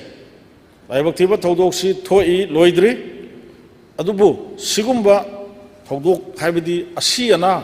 ꯌꯥꯎꯔꯛꯄ ꯃꯇꯝꯗ ꯀꯔꯝꯕ ꯄꯣꯂꯤꯁꯤꯒꯤ ꯃꯈꯥꯗ ꯃꯣꯏꯁꯦ ꯁꯤꯒꯨꯝꯕ ꯑꯋꯥꯐꯝꯁꯦ ꯇꯥꯍꯟꯗꯅꯕ ꯀꯔꯤ ꯀꯔꯤ ꯊꯧꯔꯥꯡ ꯄꯥꯏꯈꯠꯄ ꯌꯥꯕꯒꯦ ꯀꯔꯤ ꯀꯔꯤ ꯊꯧꯔꯥꯡ ꯄꯥꯏꯈꯠꯄꯤꯒꯗꯧꯔꯤ ꯍꯥꯏꯕꯗꯣ ꯃꯗꯨ ꯈꯪꯅꯤꯡꯕꯗꯒꯤ ꯃꯁꯤꯒꯤ ꯃꯣꯁꯟ ꯑꯁꯤ ꯑꯩꯅ ꯃꯨꯚ ꯇꯧꯖꯔꯤꯕꯅꯤ sir thank you Honorable Chief Minister in charge of Home Statement thambigani. Honorable Speaker, sir. Honorable Member, K. Ranjana Pukut Piraiba, Ziki Bishnupurda, Lake Hidaba, Ahibam Gotombi, Magi Matang, the Quigi. Oloiba, Nanganaba Paisa, PPD, and a Toriba, Sigamatansi, Labak Chibani, Samasi, Masaki, Humbudrago, Humbo Shuruba, Hani, Ma Lake Hidabasi, the Mayampuna Madam Nuaiti. Otherwise, particular case, Sigimatanga, the Shibaga head Kudaka Pasapi by the Gomengi process, some Labanina Madugi. Kudakidi Nangia, same day, the 18 July, the Magi पांथोए 18 जुलाई की पुंग अहुम मखाई दा sorry 19 जुलाई 18 जुलाई दा मोई पुंग अहुम मखाई दा मोई application थाले formality तौननबा 19 जुलाई दा 11,000 पीर कांदा पोलोई की बनी जिकी पाउ से पनबी की होयन पाउ माना सुमागी सेम पेपर दुदा कोई कमिटी दुना सेंगतोकपा यावबनी डीसी सारना एप्लीकेशन अमा सबमिट तौरो अदुगा अथुबदा मतेंग पांगनबा होनगे हाइरकली सार गे एडवाइस लौजरगा नुंथिल पुंग अहुम मखाई अदवाइदा एप्लीकेशन सु सबमिट तौजकी पोलोइबगी पैसा पोलोइद्रिङैदा कमिटीना नत्रगा नोडल ऑफिसर हाना पियु हाइकिबा लेते हैना नै लेकाइदुगी सर कोई मीडिया खरा लोई तो नते कोई पुलिस की मखोलम नोंगै मखोलम तारेना पुलिस की सर्च लाइट काप बोम काखरेना फोंग गाइबा एक्साजरेट तौनबा होनबा अमा नियाउरी पाबियु हुजिगे हाइबा कबदु नुंगति हे हौबदै पाबियु थारदगी इरांग अदुम सागतपगी ngata इलेबन aduna sikhara ai kitang restaurant to honingi ona kano sing media gi sinnaw sing irang si khara handhana ba haida kitang to honingi adum atamna na tawbudong tawba ma ui masinu kitang nungai te aduna si paper si same paper si adum sengtok khabani paper cutting su yaw ta khunja singna aina haje ningi di sigi nate relief camp da leiba sai honorable member na sabi kanana leningani kanana nungai gani adu relief camp da leirakanda leikidaba punamak irang sina maram moirakanda haina loina taina busu langani so yu akoi relief camp da leitaba so dum loina leitaba yauri hoi relief camp da leiriba singi kari awat pai koi hujik relief camp da gi amna honorable suge sa nungai bamna khoi gi कनोगी makhana PM के BY की मखादा मियोई लिशिंग तरुक की मथकता skill training P रहा मनुंग लिशिंग तरुक की मथक पीबदुदा मी चामगी मया 91 दि मापानदा मोय employ थबक फंगगा चटखरे सुमाइदा गुना कोई lip के अंदर लेबसिंग मखल मखागी एंटरटेनमेंट की फुटबॉल से ngarang nahan mukta मोरेगी अंगांग सिंग सा सिंग मोई फुटबॉल क्लब थोकनी हाइदना अदन होजिक रिलीफ कैंप से कोई अल्टरनेट डे अदुगा इंटरेक्शन तो होलकान मोइगे अवादा पारे लेदा दंगना बई कोई कन होनजरी नसाइगी मेडिकल की हाइबी की बदो कोई हफ्ता अमदा अनिरक कोई डॉक्टर सिंह अदुगा नर्सिंग रिलीफ कैंप सिंग चलगा सर चेक तौरी मदैदा अखोइना गवर्नमेंट पीबा याबा हिदाकसिंग दे अखोइगी गवर्नमेंट साइड की कोई फ्री दम हिदाक पिरमी ngarang muktsu अखोइगी रिलीफ की मयाम लागा खनबा मतमदा हिदाक की प्रॉब्लम से कोई लई हाइबदगी अखोइना जन औषधि एना अखोइगी ममन याम होंगना लेबा जगह अमले अदु तोरकान हिदाक सो दम फंगनबा से नहान मक्तदा कोई ऑनरेबल मेंबर किशन गिदा गवर्नमेंट पीरे हिदाक तो नतबा अतोप हिदाक डॉक्टर ने पीरपदगी लेबा फंगदेन तौबदगी अदुदि मोइगी सैंक्शन अमाउंट दो थागलगा डीसी ने सैंक्शन अमाउंट दो थादोगा 1,80,000 की हिदाक की थाइमन की रिलीफ कैंप की अदुम मेकअप तौगे अदुना आइना ऑनरेबल स्पीकर की खुथांग दा ऑनरेबल मेंबर दा मदि रिलीफ कैंप दा लेबिरि मयाम दा आइना हाइजेनिंगसी हिदाक करिगुम फंगदबा गवर्नमेंट पीबदा फ्री दा पीबदा यावदबा दुगुम हिदाक लेरगदी मदुगी लेननबा डीसी से रिपोर्ट तौबिरगा कोई डीसी की खुथांग दा कोइना सैंक्शन दो तौरगा दम हिदाक लौबो यानी हैमा मसिमा थमजगे अदुगा रिलीफ की कोई हुजिक लेरिबा सिदैदा हुजे आइना सु हाना हाइजगरे अनिरक हप्ता आमदा अनिरक कंपलसरी अदो ngसाई कार्टुन करिदुना सेनबा यादबा पोस्टिंग दो कोइ मेंखनबा हुजि ngarang कोई गवर्नमेंट की हॉस्पिटल सिंग मरोइना RIMS अमदी जेनिम्स अनाबा पुखलपा मतमदा पुखलपदा यामना कनोनी honourable speaker sir यामना नुंगाइदबनी relief लेरमिना मोय अनाबदगी संग लाकपदा वाल मोय चानबा थंगनबा इसिंग माइसिंग की अवाबा अदुगुम प्रॉब्लम लेबसु कोइ दरकांदा कोइ ngarang nahandagi any kanagum ama hospitalized to with the relief camp the Madai Magi assistant, Magi assistant number me ani. Adugi Madugi Saba, Takpa, Ishing Mashing, Loina Hospital, Hoina, Utokadabani had the formula instruction, Togzagre, Aduga Hidak Langtak, the cartoon is in a way from the Shin and Resin away Adam from the DC the Git or Kanda, being a number, where the minor honor Yaduna, honorary members in a way, Live Chivani, and a Toiva Todox Yakwam Sangana, Tuna Lotion of Honoraga, a quickie. Relief the labor, my am Simagi Hana from the Hansen and never honor about that way. Now, can you my own select such a look at my am Sumatin Bang view had night minor thumbs against Honorable Chief Minister, who you are avatar of Mayam Sigi, Yam Kano Honabidi, Kotli, and the Tambire Yamnungai, Adu Madugi Toba, of the Badudis are Kogi relief camp, the Viriba, Kogi investing house, she saw the Sarna, Simbiraga, live telecast, Tambiri, and I am Baloina Taram with Omale, when I say Habi Hiba, the Siga Tanaraga Toba, Kotpa, the Hiban Mayamama, Habirido. Sar Mamangi, can know the soil who's Taho with the Kitan cannot talk the bra. Lay Hidaba Live Tiva Sugumba, Tolok Pogumbagi, my Matomangam plus a quay Singi, Silanau Singi Sudumangai, Hindu Dharma Hagadramite, Dharma Chapa Hagadra, Koyisu Sarada, Karma Haibadum, both two communities singing in Hajaris. Madugi, Zumnakaki, Magi, Crimea Sangi Kariki, Taupodu, Natabata, Kogi,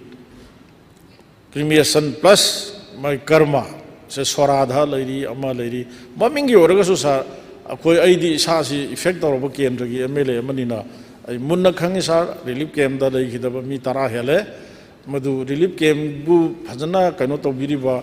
Kogi area Dugi Club Kichilin housing, Lady Bama Matoroga, Nagai Fadana Lupa, Lissing Tara, Piva, Kun Piva Toroga, Karmasilo Shanaba, Edna, a minus Sinbusi Ovisa, Madunga Muktabusi, Madu, Sarkari policy, Moina, Sigumba Mui, Aroi, Matam, the Yadana Akanda, Sivanaba, Duga Karmagi, Matang, Sidisa, policy, Moina, the Sida. Minister of policy in a Sinbiu, the Zuzi Maxar, Agi Canada, Coxing da Naranga and the Suanaba, Ni Pukalactana, Adum Honazari Sar Honabadi, Uzixu, Narang, some messages in a Tare telephone, Paihodaba, relief game, Mamma, Rabi, Amana, Tarotana Haris, Sar, Uncle Akoi, Namdre, Taubayaba, Tauzare, Ado Akoi Upilate, the Sida Salubamatam the Su. Paisasi laite haire aina sai DC na di karai di piruni sarkar gi policy gi makha da DC sing du act tawgadabani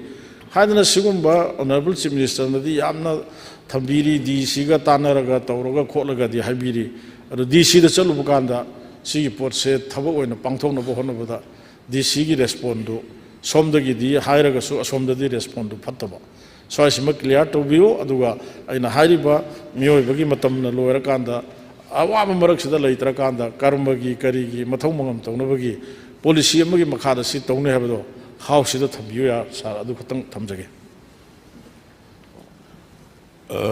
Speaker Sarfajiki Kaksingi or in a Tore, what is it? Kaksingi see Hana Suma, knowledge like the Bra is Silo, the Gaimon Hage. Cremation gi ama aduga karma gi sarada karike tongna bagi person amada policing contra pc na koi sarkar gi already instruction lai khrabani adugi 30,000 do mangon the knowledge of the brakari no imado si house lo hoji non lo ra mangon instruction toge do hana phangi da bole ra ga so dum claim to bi yani koi karma gi di contra the PCA already instruction like it. Thank you. Agenda number 5, discussion and voting on demands for grants. Honorable Chief Minister in charge of Finance now, demands for grants 2024 to 25 move to begin. Honorable Speaker, sir. I beg to move that the following demands be taken into consideration. Number 1, demand number 6, transport. Number 2, demand number 8, Public Works Department. Number 3, demand number 9, Information and Publicity. Number 4, demand number 16, Cooperation. Number 5, demand number 35, Printing. Number 6, demand number 37, Fisheries. Number 7, demand number 44, Social Welfare. Demand sing asigi manungda demand number 6,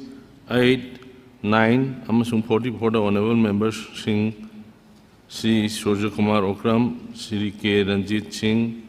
Sri K. Megachandra Singh, amasung Sri T.H. Lokeshwar Singh dagi kaching pangjai. Ahanbada honorable member Sri Surya Kumar Okram na raise to begin.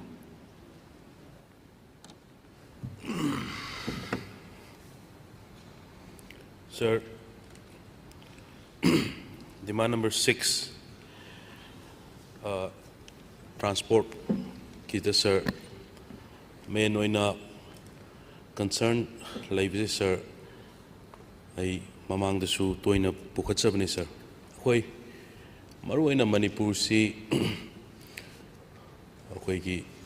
lenga asin government sina sukan na hona birangani railway si mayam kan na hona su pusik pop yoksalakta adagi national highway ani si hoy kan na sir masi pusik lairiba problem si mamangda mayam ama tanaba khanaba discussion debate mayam ama tawkre masida lairiba hindrances haibatare jiri lomda laiba transporter mayam na thengnariba adudagi hoy gi somna kanda Dimapur romdagi laiba mayam na thengnariba masida amuk lairiba crisis sina hoy Valley the base tauba transporter singi gari chat pa yaba yadaba haibagi problem mayam su laikre sir masida sir aina thangkatchakiba point da sir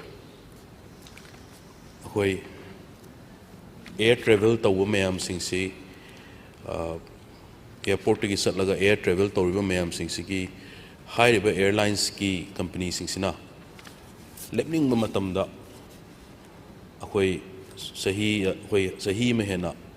hujik lairiba Iran ki sixta yamna thamningba price ta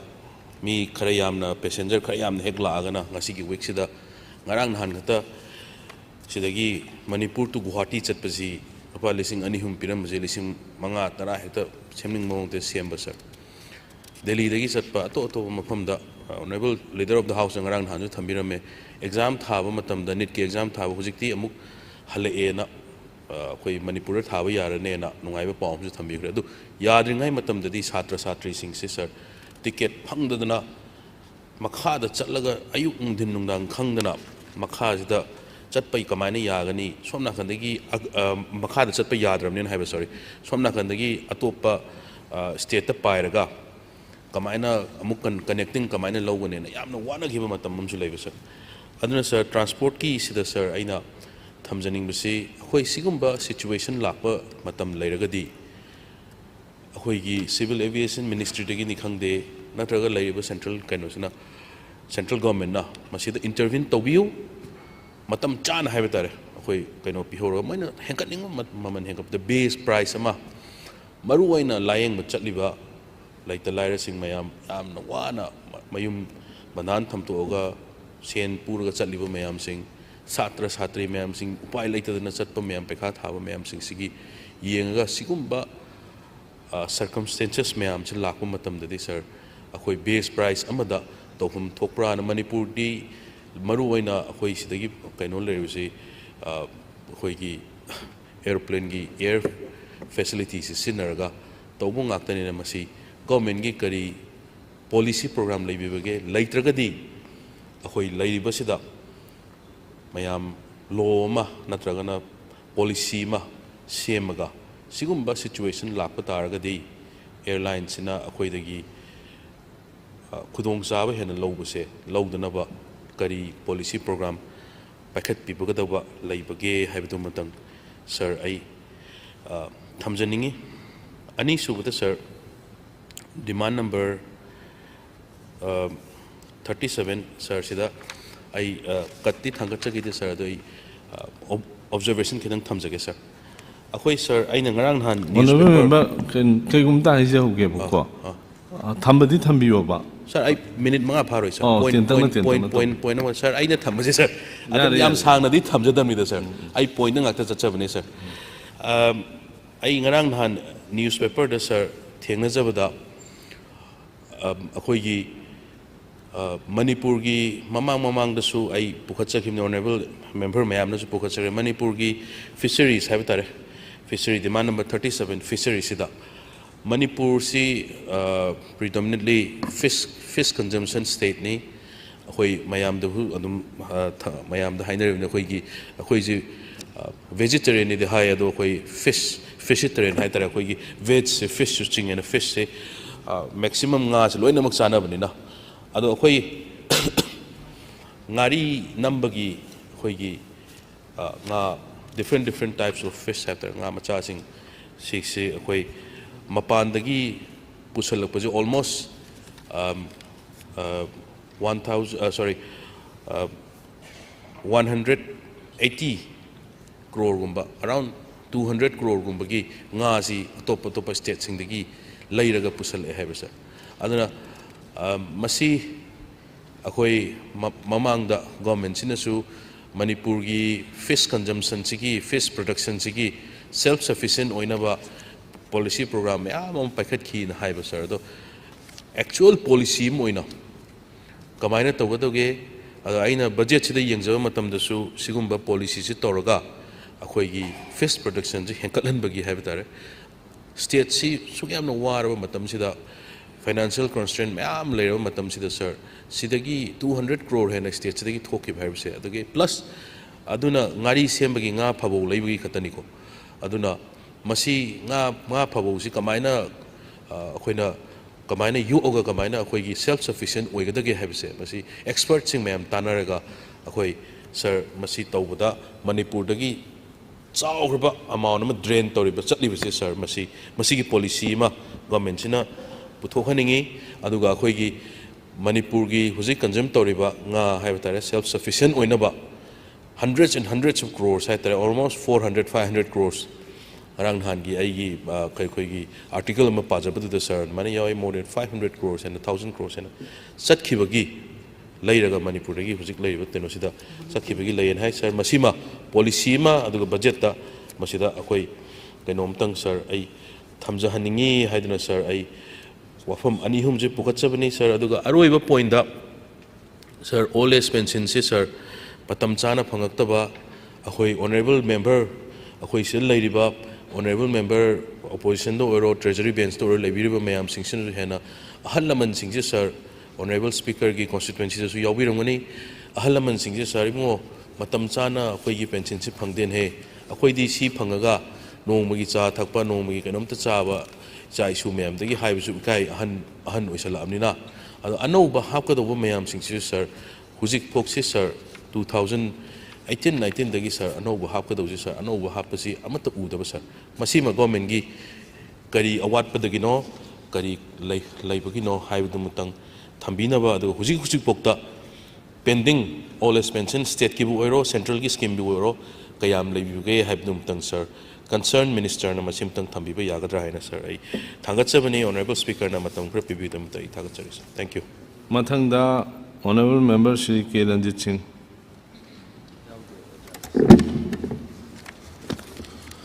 Sir, I matam yam na lawjar and the key session say kalik mayam the so I thamjabane demand the su ngangjar roy eng home gumba issue si mari lena bana tabadi yari kai ngang roy and I mamang su yauja the ningasi su yauja roy and kanbane adu sar lambi si ai lambi si pan basu ikai ba haibatare pan da basu yadaba Wabagai lamkai tu sugunu sisa adok ki matik patra taba yaba patra Manipur gi aigi danatre husik lambi thongsi akhoi gi patlaba pumba sida amuk henjana namthi ba ma yaw ba du chap mana gare Manipur gi national highway sisa se honorable chief minister gi mamang BJP ki office lay riba national highway mamang governor चलीबा फावर चलीबा national highway खर सिद मंगाइरे Shidei खर लापथोखिबदा lifeline ओरिबा Dimapur लंबी जिरी लंबी सा अदोक्की मतिक फत्तबा हाइबसे हाइनिगाई लेतना फत्र मतम अमदा सेंटर की बीजेपी की लीडर मैम लाग एरोप्लेन तानबा सेमगनी हैदना लापथोखिबदो ngasiदी जहाज होइना थादबगी भावता लेरे सार अदुना इ पनिंगद्रे मणिपुर की लंबी थोंग से सार अना साय हाइजरिबा पटलबा पुमलबा हेंजन नमथीरबा पोट अमगा चप मानगरे याम हाइनिंगदे अदुना अना टेंशन जरकपदा आई याम सांगना सुंगानिंगदे वबगाई लमखाई सुगुनुसे मसी सेंबिररोइद्रा सरकार से करी खनबीरी ममांगी ताम बीजेपी अहम फुल ममांगी सही मंगागी तामदगी DPR थाग्रे अदगी अदुगी स्कीम दी मखादा डिटेल प्रोजेक्ट रिपोर्ट सेमगा थारे खोदे सोम लाप अदु ngang ngang तले इकायब अम यावरे अदु इकायरसु इकायना प्रजा की मिहुत हाइबदु ओइरुरबनिना इकायना सार आई पुथोकचरिबनि अदुना ngasiदी ऑनरेबल मिनिस्टर कंसर्नसु आई दिंगारांग नहान खंगी मसा ngamdadana हंदकी हाउस लाक्तरे हैदना फोन तौजबनी रिंग दी चलगा फोन सु पाइबीद्रे अदु आगस्ट हाउस की खुथांगदा ऑनरेबल मिनिस्टर यामना थुना फबा नाबा खोटबा लेरसु अफबा ओइसनु हैदना आई हाउस की खुथांगदा समायना थमजगे अदुना ऑनरेबल मिनिस्टर की महुत्ता ऑनरेबल चीफ मिनिस्टर न खुंबीगदबनिना यामनासु अमरोमदि खुदोंग चारे असेंगबा मा हाइबिरो ngasiदी वांगु वगाई लमखाई तु सुगनु लंबिसे सेमरोय DPR थाग्रे खोखरेगा हाइबदु अदोमदि तौबिरनु कानद्रे मरमदि DPR से ममांगी तामदि थारकपदुनु हुजिफाव DPR थायबसे अइनसु तानिंगद्रे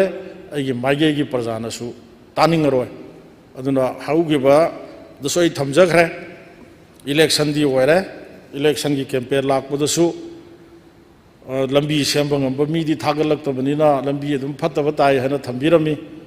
अइगी सुगुनु केंद्र की मनुंग चंब मतेक तो सेंबीद्रसु हियांगलम केंद्र की मतेक तो ओरसु सेंबीरो सेमगनि सेमोय हाबेदुम तंग हाइबीरगा सार मधु हायहनगे हाइबीदुम तंग ngasi की मोशन से मूव तौजरिबने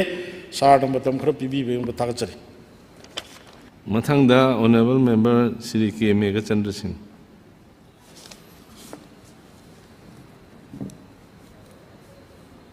सर स्पीकर के याब लौजरगा सर आईगी डिमांड से डिमांड नंबर 8 ने सर अदगी डिमांड नंबर 9 ने सर अदुगा sir I point just minute अमा खक्तंग अखोइगी ट्रांसपोर्ट डिमांड नंबर 6 ता आई सुम क्लैरिफिकेशन अमनि दंग ऑब्जर्वेशन अम थमजगे सर अदुम तंग दी खतंग तेनबिरगा तैदो कदवा सर यारे या तौ याम तेना मिनट अमतनी सर सर डिमांड नंबर 6 दी आई ऑब्जर्वेशन थमजबनी ट्रांसपोर्ट सर ट्रांसपोर्ट से सर यामना अखोइगी मरोइना इंटरनेशनल एयरपोर्ट मणिपुर की सिदा अखोइ हाना वीर टिकेंद्रजीत एयरपोर्ट हाइदना इंटरनेशनल एयरपोर्ट हाइदना ममिंग थोनकिबा अखोइ लैग्रे अदुगा हाउस तसु अखोइ पुथोकनगरे खनखरे लोइना सर मसिदा आइना क्लैरिफिकेशन अमा सिक तौजबसी हंदक अनौबदा 10 एयरपोर्ट तरा ममिंग होंदोक होंजिनगी अमा लई इरगनी हाइदना हाइबसिदा अखोइ मणिपुर की से होंगदौब लैब्रा क्लैरिफिकेशन नंबर 1 मसी लैब यावरगसु होंदनबा आई अदुम ऑब्जर्वेशन थमजबनी सर अदगी सर हौजिक एयरपोर्ट सेमगलिबसी मसी थबक वर्क प्रोग्रेस से यामना तपथरे हाइना पाउ खरा फंगी अदुना मसी तपथबसी सेंथुम डिमांड तौरप खोलकपा मैम सिंगसिना थबक से तपथबनी हाइदना हाइबसु ताई अदुना मसी थबक तपथबरा तपथदनबा थबक लौखटपियु हाइबा अमसा अदुना मसीगी मसी क्लैरिफिकेशन से मतंग आई थमजबनी ऑब्जर्वेशन होइना सर आईगी point demand number 8 public works department sir आइसु पॉइंट अदुम थमजगे सर अहानबदा आइना थांगचबसी डिमांड नंबर 8 की मणिपुर की लेरिबा 2007 दगी बीजेपी की लेंगाक्सी लाकपदगी अखोईगी वर्क प्रोग्राम सेमबसिदा PWD से सर या मेजर डिपार्टमेंट नमनी मसिना लंबी थोंग डिस्ट्रिक्ट अदगी डिस्ट्रिक्ट हेडक्वार्टर टू अखोईगी विलेज अदगी डिस्ट्रिक्ट टू अदगी कैपिटल मैम जिंगसी अखोई समनदना तौबगी प्रोग्राम जिंगसी PWD ना अचौबा रोल लौरिबनी सर मसी हंदकिसु अखोईगी बजेट हुजिक हुजिक लेग्रे अदुना अखोई खनब हौरे डिस्कशन हौरे अदुना अखोईगी महौसाना मेजर डिपार्टमेंट वर्क प्रोग्राम सेमबसी अखोईगी मे एप्रिल मे देगी प्रिपेयर तौबा हौनबा अदगी वर्क प्रोग्राम की डिपार्टमेंट की वर्क प्रोग्राम कमिटी लेदना मसीगी मागी केंद्र की और तोंगान अखोईगी केंद्र की चौखट थौरांगी हापकदब सेमगदबसी प्लान से ngन हौई अदुगा मसी फाइनेंशियल ईयर नंगनबा लंबी थोंग सेमबा खोटपगी प्रोग्राम से तौई अदुना मसी चाही खुदिंगी सेमगदबसी चाही खरा सेमखिदब अखोई थेंगनरे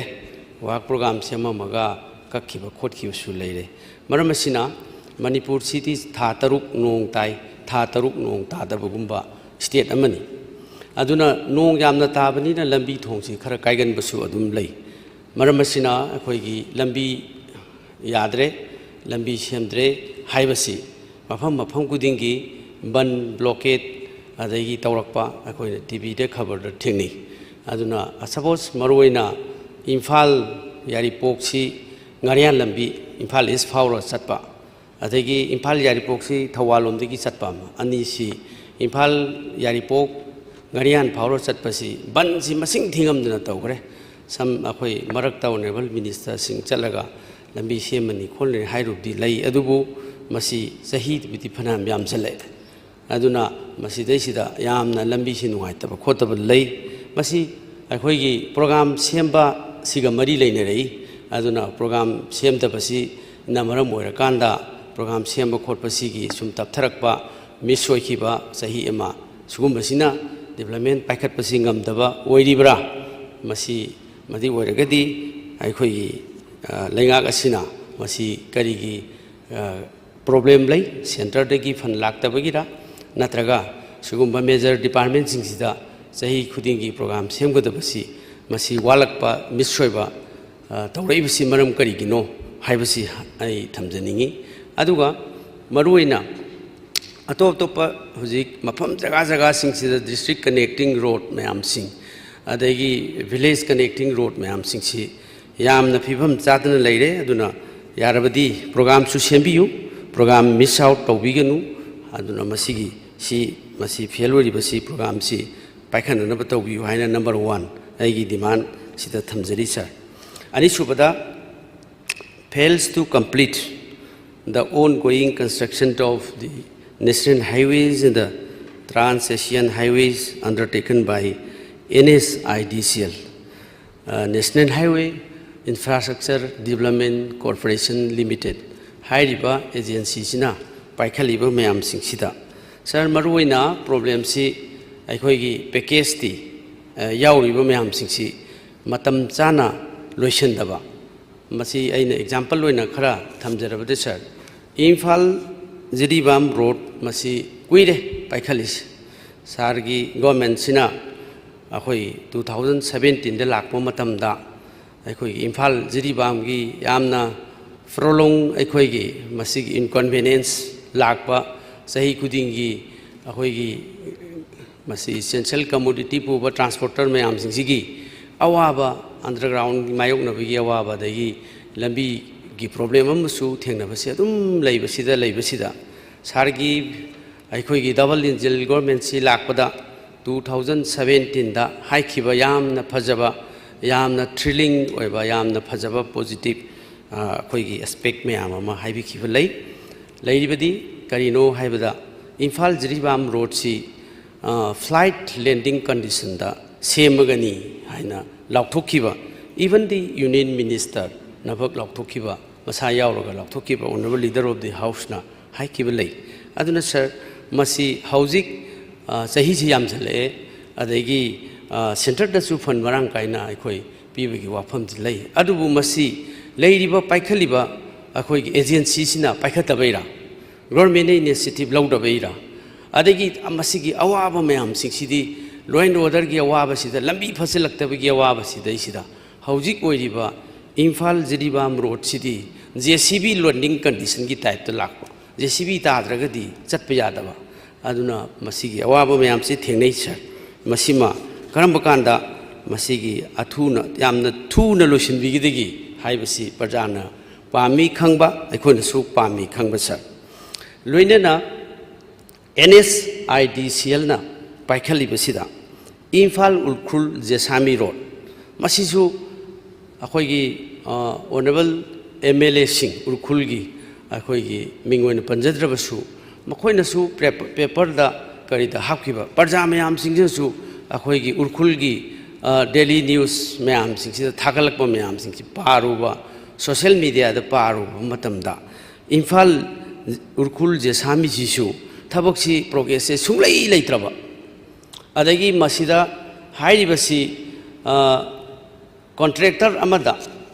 pire aduga contractor sitigi sub contractor yankhai amuk sina amuk logre aduna mana thokpa sure suninga sure suningdrga sure sudre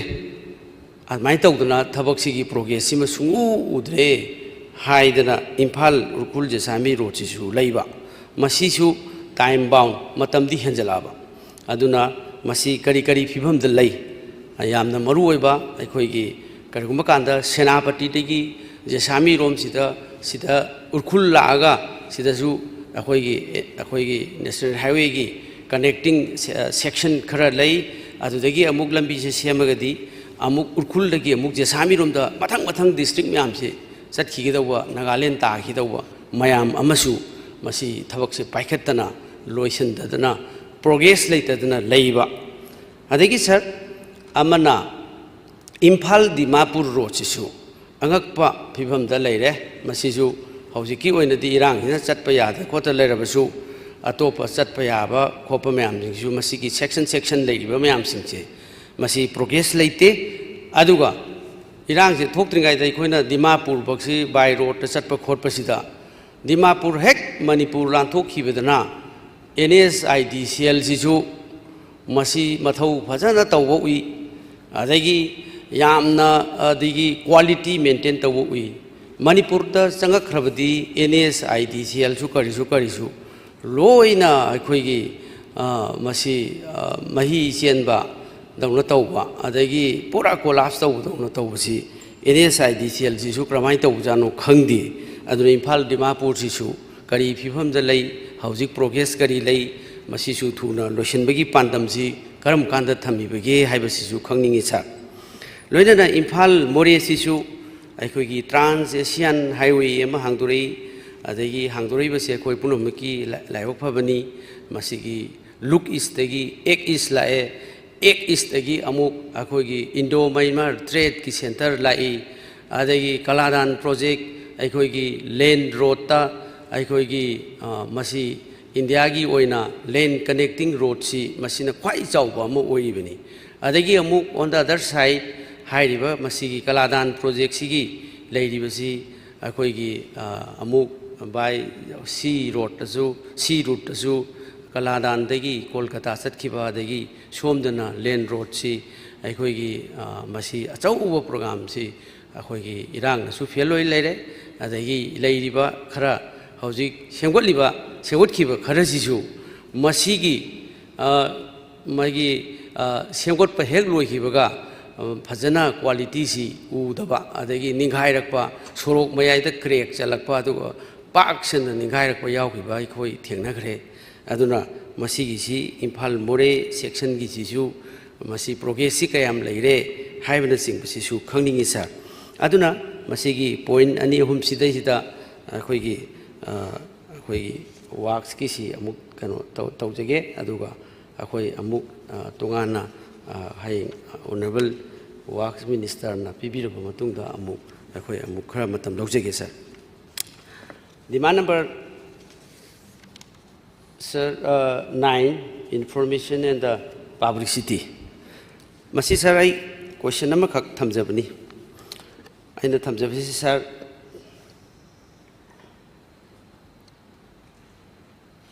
inability to provide safe and secure work environment for the journalists. Journalists mayam singsigi awabasi aikoina cover adegi tawbiriba adegi reporters sing field Manipur gi irang mayam coverage tawwa tongan ba development gi hairiba mayam singsi aikogi journalists singna thengnariba awabasi cover sida yamna nungaitana adagi threat lakwa mayam sing aikoina ui sir press and media haiba city press haiba media haiba city information mayam singsi is a bridge between the government and the people aduna masidi akoi min sama oiribini aduna koi mukanda akoi gi any akoi gi tongan organization na oirabasu sarkar gi machinery na oirabasu masi journalist singda press and media gi sinau sing tongan ba both electronics ki leiriba adagi media gi mayam sing adagi print media gi leiriba mayam sing sida disruptive tawiba haibasi akoi punamaki mangjabani haina khali ado ina lakchaning iba point is sir Imphal Times ki reporter ama paumi ama kuman them Dhanachandra kauba ama haukiba megi tang mapanda 2024 gi nungdangi pung nipan taba swaisida sida mangonda khoigi sakhang daba mayam changakna khotana tawrami haibagi case paikali paika degi tawna khotana haiba mayam threat mayam lakpa magi ning tamna magi report phongjaba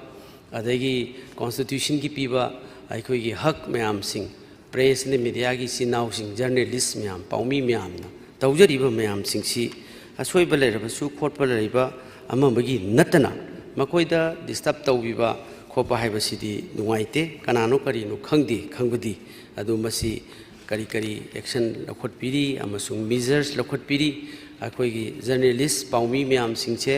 makoigi protection taunanaba sarkar na kari lakhot piri ge haiba simasu aina khangjaningi sir adagi naharol gi thaudang khoirom loya lakpa kauba naharol gi thaudang editor amasu haukiba June gi tang kunbari da magi su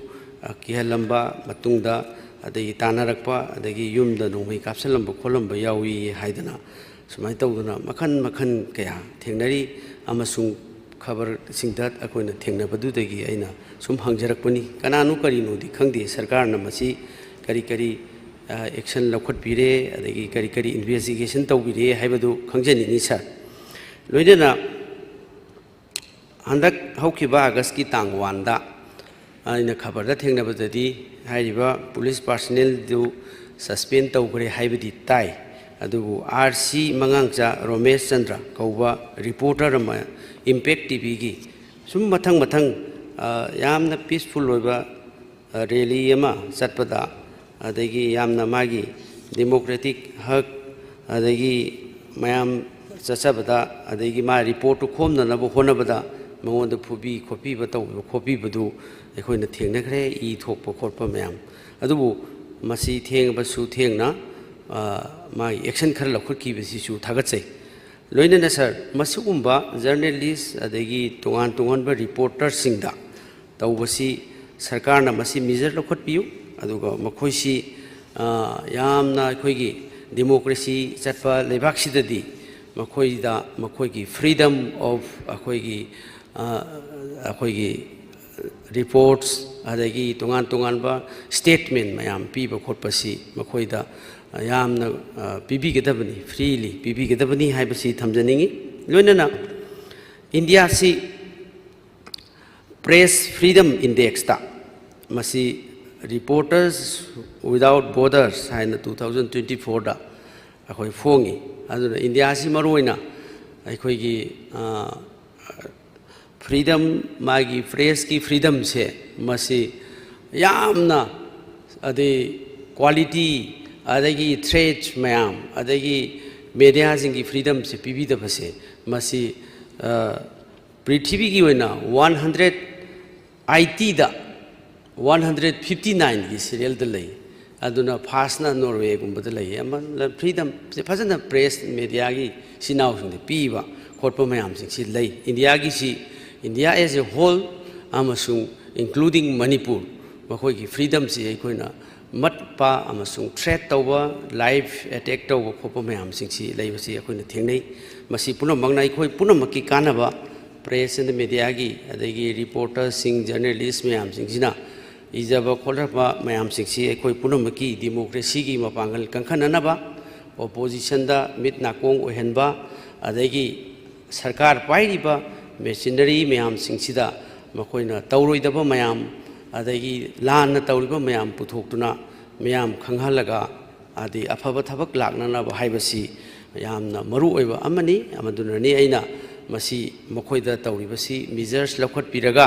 मखोइगी protection न करी लई अमसुंग करी करी सरकार ना measures सुगुंबा threat मैम सिंह लखटपिरी हाइबसी मसी हाइरगा अइना सिगी वाफम वाहंग से थमजरगा तेंजरी थैंक यू सर मथंग the honourable member Shri TS Lokeshwar Singh sir lunch break दी मिनिट मंगा दंगा सुम चाथरगा खरदे सांगने तौजरगे तौबिरोदो लोर ताउस okay thank you Honorable Speaker sir, ngasina kadmosan thangat chariba si kesu department ani katani anbada demand number 8 public works department duga ani subadana social welfare demand number 44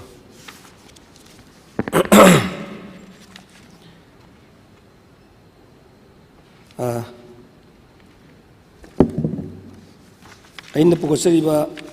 कन्मोशन से वर्क्स डिपार्टमेंट से मसे मपांगन कंखल अंसिरा और नत्रगा अदुम लोशनग्रज राबिगी नुंगाई मंददना दुगी तौ करम तौसके फगतिगे न नोई भजरपनी अहानबदा improper tender process for construction of roads, bridge and government official building. Anisubada inability to award order to the local contractors for construction of roads, bridge and government official buildings. Anisubada inability to make new work programs for the year of 2024 and 25 for construction of roads and the bridges. Hajabani. Adubu. Haiba Public Works Department se, sir. Tasing badi. Laiba ama sakot pada. Lambi thongje quite number 1 se. Oi bani na. Koi puna muna. Masayagi. Sidil oi na. Miyang change. Works Department sida. Works Department da laiba. Staff se yang rap jane. Kuyam mamni. Sida tongan ba division le khai doeba electrical division jigi civil division da division 1 2 3 4 5 ana andi building division mak 1 2 3 4 5 ana adubu haujikti sahi khara question la works department tawuda thabak singje kogi anauba agency mayam hangalaga moi tawon da jaga du da lambi bakta Karyani Police Housing Corporation subu yaw khale adagi industry subu karigi karyani PDA ne subu yaw khale hai subject to correction adu dana si building sabara for example any acho building science ayamba didi chief engineer PWD gi na ayamba khoi authenticate tawe aina khangjabada so far aduga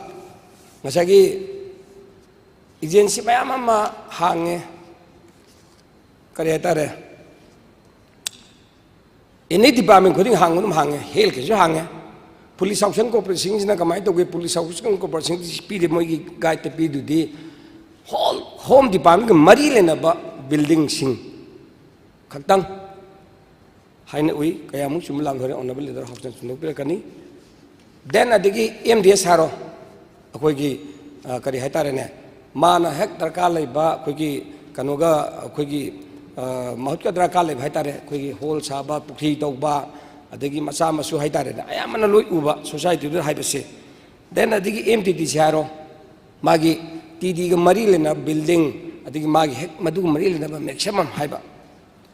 अददा हौजिक्ति पुंग अमा ताबै time extension पिजरी हौजिक्ति हारबे agency से मयाम से लोइन थोलग अनौब एपॉइंटमेंट हापख्रमिना हौजिक्ति PW दे लेरिबा इंजिनियर अयामबसे फ्री द तोलब चाबगा चा माना लेरे करी देख से एग्जांपल ब्रिज डिवीजन हारो कनो अखोगी बिल्डिंग डिवीजन हारो अचौचौबा सारेबा मयाम से कंपनी न खरा सा देगी एजेंसी न मयाम तरो सागे खिदेदी BD 1 2 3 लेबे मयाम सिदी असागी गवर्नमेंट क्वार्टर की सुम येंगना बलाइबे फिवम चपचान तारे चौबा साबसे थेंग उद्रे खरामना कंपनी दे पिथोखरानी खरामना दु तोखरानी अदो इतारगदी हारिबा लरिबा बिल्डिंग अखोगी PW वर्क्स लेबे सिविल इंजीनियरिंग मयाम सिंजे करियानी मोइदा डिबुची से तौरोदबो इतारगदी एजेंसी लेबे तौगदो इतार मोइदा लोने टेस्ट तौबिरगा ब्रिज डिवीजन की कनुगी अखोगी बिल्डिंग डिवीजन की इंजीनियर मैम से लोना अखोगी करियानी अखोगी टेस्ट तौनी खंदे अमन तौ नत्रगदी सोमदसु मधुगी से एग्जांपल पुलिस ऑफिसर को चौ बिल्डिंग साना है काम इंजीनियर मैम दरकार लेगिनी मागी कैपेसिटी तौबा ओ नत्रगा हौजी हेल्थ हांगिबा अखोगी इंजीनियरिंग सेल हारो MDTC हारो MBS हारो अदगी अखोगी MOBC की मोबेट की हारो मयाम दे चखुला आमनिना ngसाइगे करियाते मतमम दे PWD ना सारगा लोन बिल्डिंग में गवर्नमेंट की हेक मरी ले में बिल्डिंग मखदि मोइ पाइबिरमनी अदुदा सिदा लेबक थीबमना इलेक्ट्रिक डिवीजन हाइबम ले मसीजिना हारबे बिल्डिंग से साब लोरम मतुंगा इलेक्ट्रिक डिवीजन की इलेक्ट्रिफिकेशन की पार्ट है हयें करिम याक्तगनि इलेक्ट्रिक डिवीजन गवर्नमेंट की कानूनिना एजेंसी अमा सारमगसु इलेक्ट्रिकल डिवीजन दे लेबि इंजीनियर सिंदो अदुना येंगदबन हायदने मामांगेददी इनी अतोप एजेंसी में डिपार्टमेंट डिविजन तो हेल्थ के हारो फॉर एग्जांपल कानूना पुलिस ऑप्शन को सागर MTDC सागर हरगसु हर इलेक्ट्रिकल पार्ट अंगे दी PWD इलेक्ट्रिक डिवीजन लोइना डिविजन तौरमेबा करिगिना तौरिदो हयेंग लोर कांदा हर एजेंसी दी सार लोर थिगादार गुनि सार चखरन नमदगी येंगनाबा लेतमनिना मसगी मोंद लोइन तौबिरम नाउ हौजिक्ति अदु सिस्टम लेना हौजि हंगबदा अदु लेट्रेन ताई कयाम चुमिला ले दोना होनबल लीडर हक्सन चुमथोपिरकनी अदु अइना ngasi अइ तौजरइदि हौजिक्से PWD से PWD मनिंग दंगा पब्लिक वर्क्स डिपार्टमेंट हाइबा दु खतंग लाइबा चा मानरे स्टीमेन मोय लोय सानी हेक्ता दु सारो लोय सानी डिपियान बर लोय सालोने लोयबा कंप्लीट लोर कानने अदुम मापांदि लाकपा कंपनी से लोय पिथोखरानी अदैदि सोमदि इंजीनियर मा खुद हांगरनी अदगी इंजीनियर खुद थिनबा याबा जगह सु अमत यावदे से एग्जांपल कोई PhD डिपार्टमेंट हार फॉर एग्जांपल NDTV मखा की कनो कंपनी दि पिथोखरा अद इंजीनियर ओनली मची मचांग कल मचांग याव यंगनबा लोरा थबा स्टीमेन मोय लोय सारे अदु मोन साबजना तबा इंजीनियर लोय सारे अदुगा कंपनी दि पिथोखरा कंपनी दि मोटिवेशन तो याबा कल मन यावसला को हौजिति अइ नान पुगचरिदो लाइकवाइज अदमाइन तौदरा PWD तौरि मैसी स्टीमेन मोन साबा DPR मोन साबा अदुगा पैसा जी चाखलएना कोई लोकल कंट्रैक्ट से पीबा याय यादे तौबदगी मो असै अतोप कंपनी ने लोइन पिथोखरा अदो इतादी अतोप कंपनी ना साबा मतमदा कदी दे खोय लमदम सिदा जेलोंग दा कयाम इंपैक्ट तौगे हेबबो सारमन कंपनी दु होल छाना बा मागी मिस्ट्री फस्ट्री होल मै लेबर मै लोइन पुला आने बा मैक्सिमम पुलानी अदी मो क्वाइ नुवारे से मो इनर लाइट परमिट सिस्टम ने का चिपारगा नुआइना लेरनी था तरु की सही नुआइ लेरन काइम अदुने कारपाइन हे मो नुआरे अदना मदैदी लंग ममंग दा लानी लाकर पेक थलनी अदैदे मो जेलो मैम दगी सुम कुइसाला सही अमनि अहुम बाजलगदी थबक सुनि खोगी मैतेन पिनिंगदे एनी सिदा लेब इंडस्ट्री मैम बोयगा खोगी करेनी युमालोंदा पुर चखरनी अदोइदी कंपनी दे पिरिबा थबक मयाम छे करिगुम लोकल कंट्रैक्टर स्पेशल कंट्रैक्टर सिंगा पिरम तारबदी अदुगी अवाबदो खोइदे पैसा से मांगदो मयाम पुनम हाइतारने लोन हौजी लोन हौजी कोई रिंग रोड हौजी साबीदो तौरे मैम जिसु कोई स्टेट कॉन्ट्रैक्टर लोकल कॉन्ट्रैक्टर अब यावम नुं मानदे कंपनी माई काइटेरा छुईगे छुदे तौदो लोन कंपनी पिथो मनी पिथो मतुंग देदी कंपनी न होल मयाम से मशीनरी दिन खंदे अमनि कन लोन पुलानी अदि मिस्त्री फस्त्री मदि लेबर तो लोन पुलानी अदुदि लोन पैसा से लोन खोमगा मणिपुर की फंगमंदोप लेबर सिंगना दे नोंग सु तान जमाना फंगदो पैसा मयाम दो लोन पुरचखरनी अखोइद कदौरे मोइना सगे थनंबा अखोइ करेने टॉयलेट की पार्ट तो अदुना थनंबा दुम लेरमनी अदु कदौरे कदाइद सोए अखोइ इकोनॉमी द तप टाइम सोनी काइनेबु प्रॉफिट टू फिट मयाम दे लोन पुरगा हारबा कंपनी दुदगा लोन रखप मयाम पुरो चखरदौनी अदम सुरमनी मोई मतम लोर हारे चाही मंगा दुक तौरमनी अदि कनादा ताइनरनी पीडब्ल्यू दong ताइनरनी यारता कांदा इंजीनियर कदौलै चीफ इंजीनियर कदौलै वर्क्स मिनिस्टर कदौलै ताइनरनी अदु इतारगदी मसी खोइना सिदा कॉन्ट्रैक्टर असौ याम्बा स्टेट कॉन्ट्रैक्टर स्पेशल कॉन्ट्रैक्टर लेबा सापु का क्यानो लेसैदा स्टेट स्पेशल कॉन्ट्रैक्टर चहुंगा 33 अदुगा ममांगदा खोइ 2000 आ ममांगी मतमदरा चानीगा हुमापन पुलमना चात्रुक अवे चात्रुक मयाद ले special contractor ngata adu moina thamiba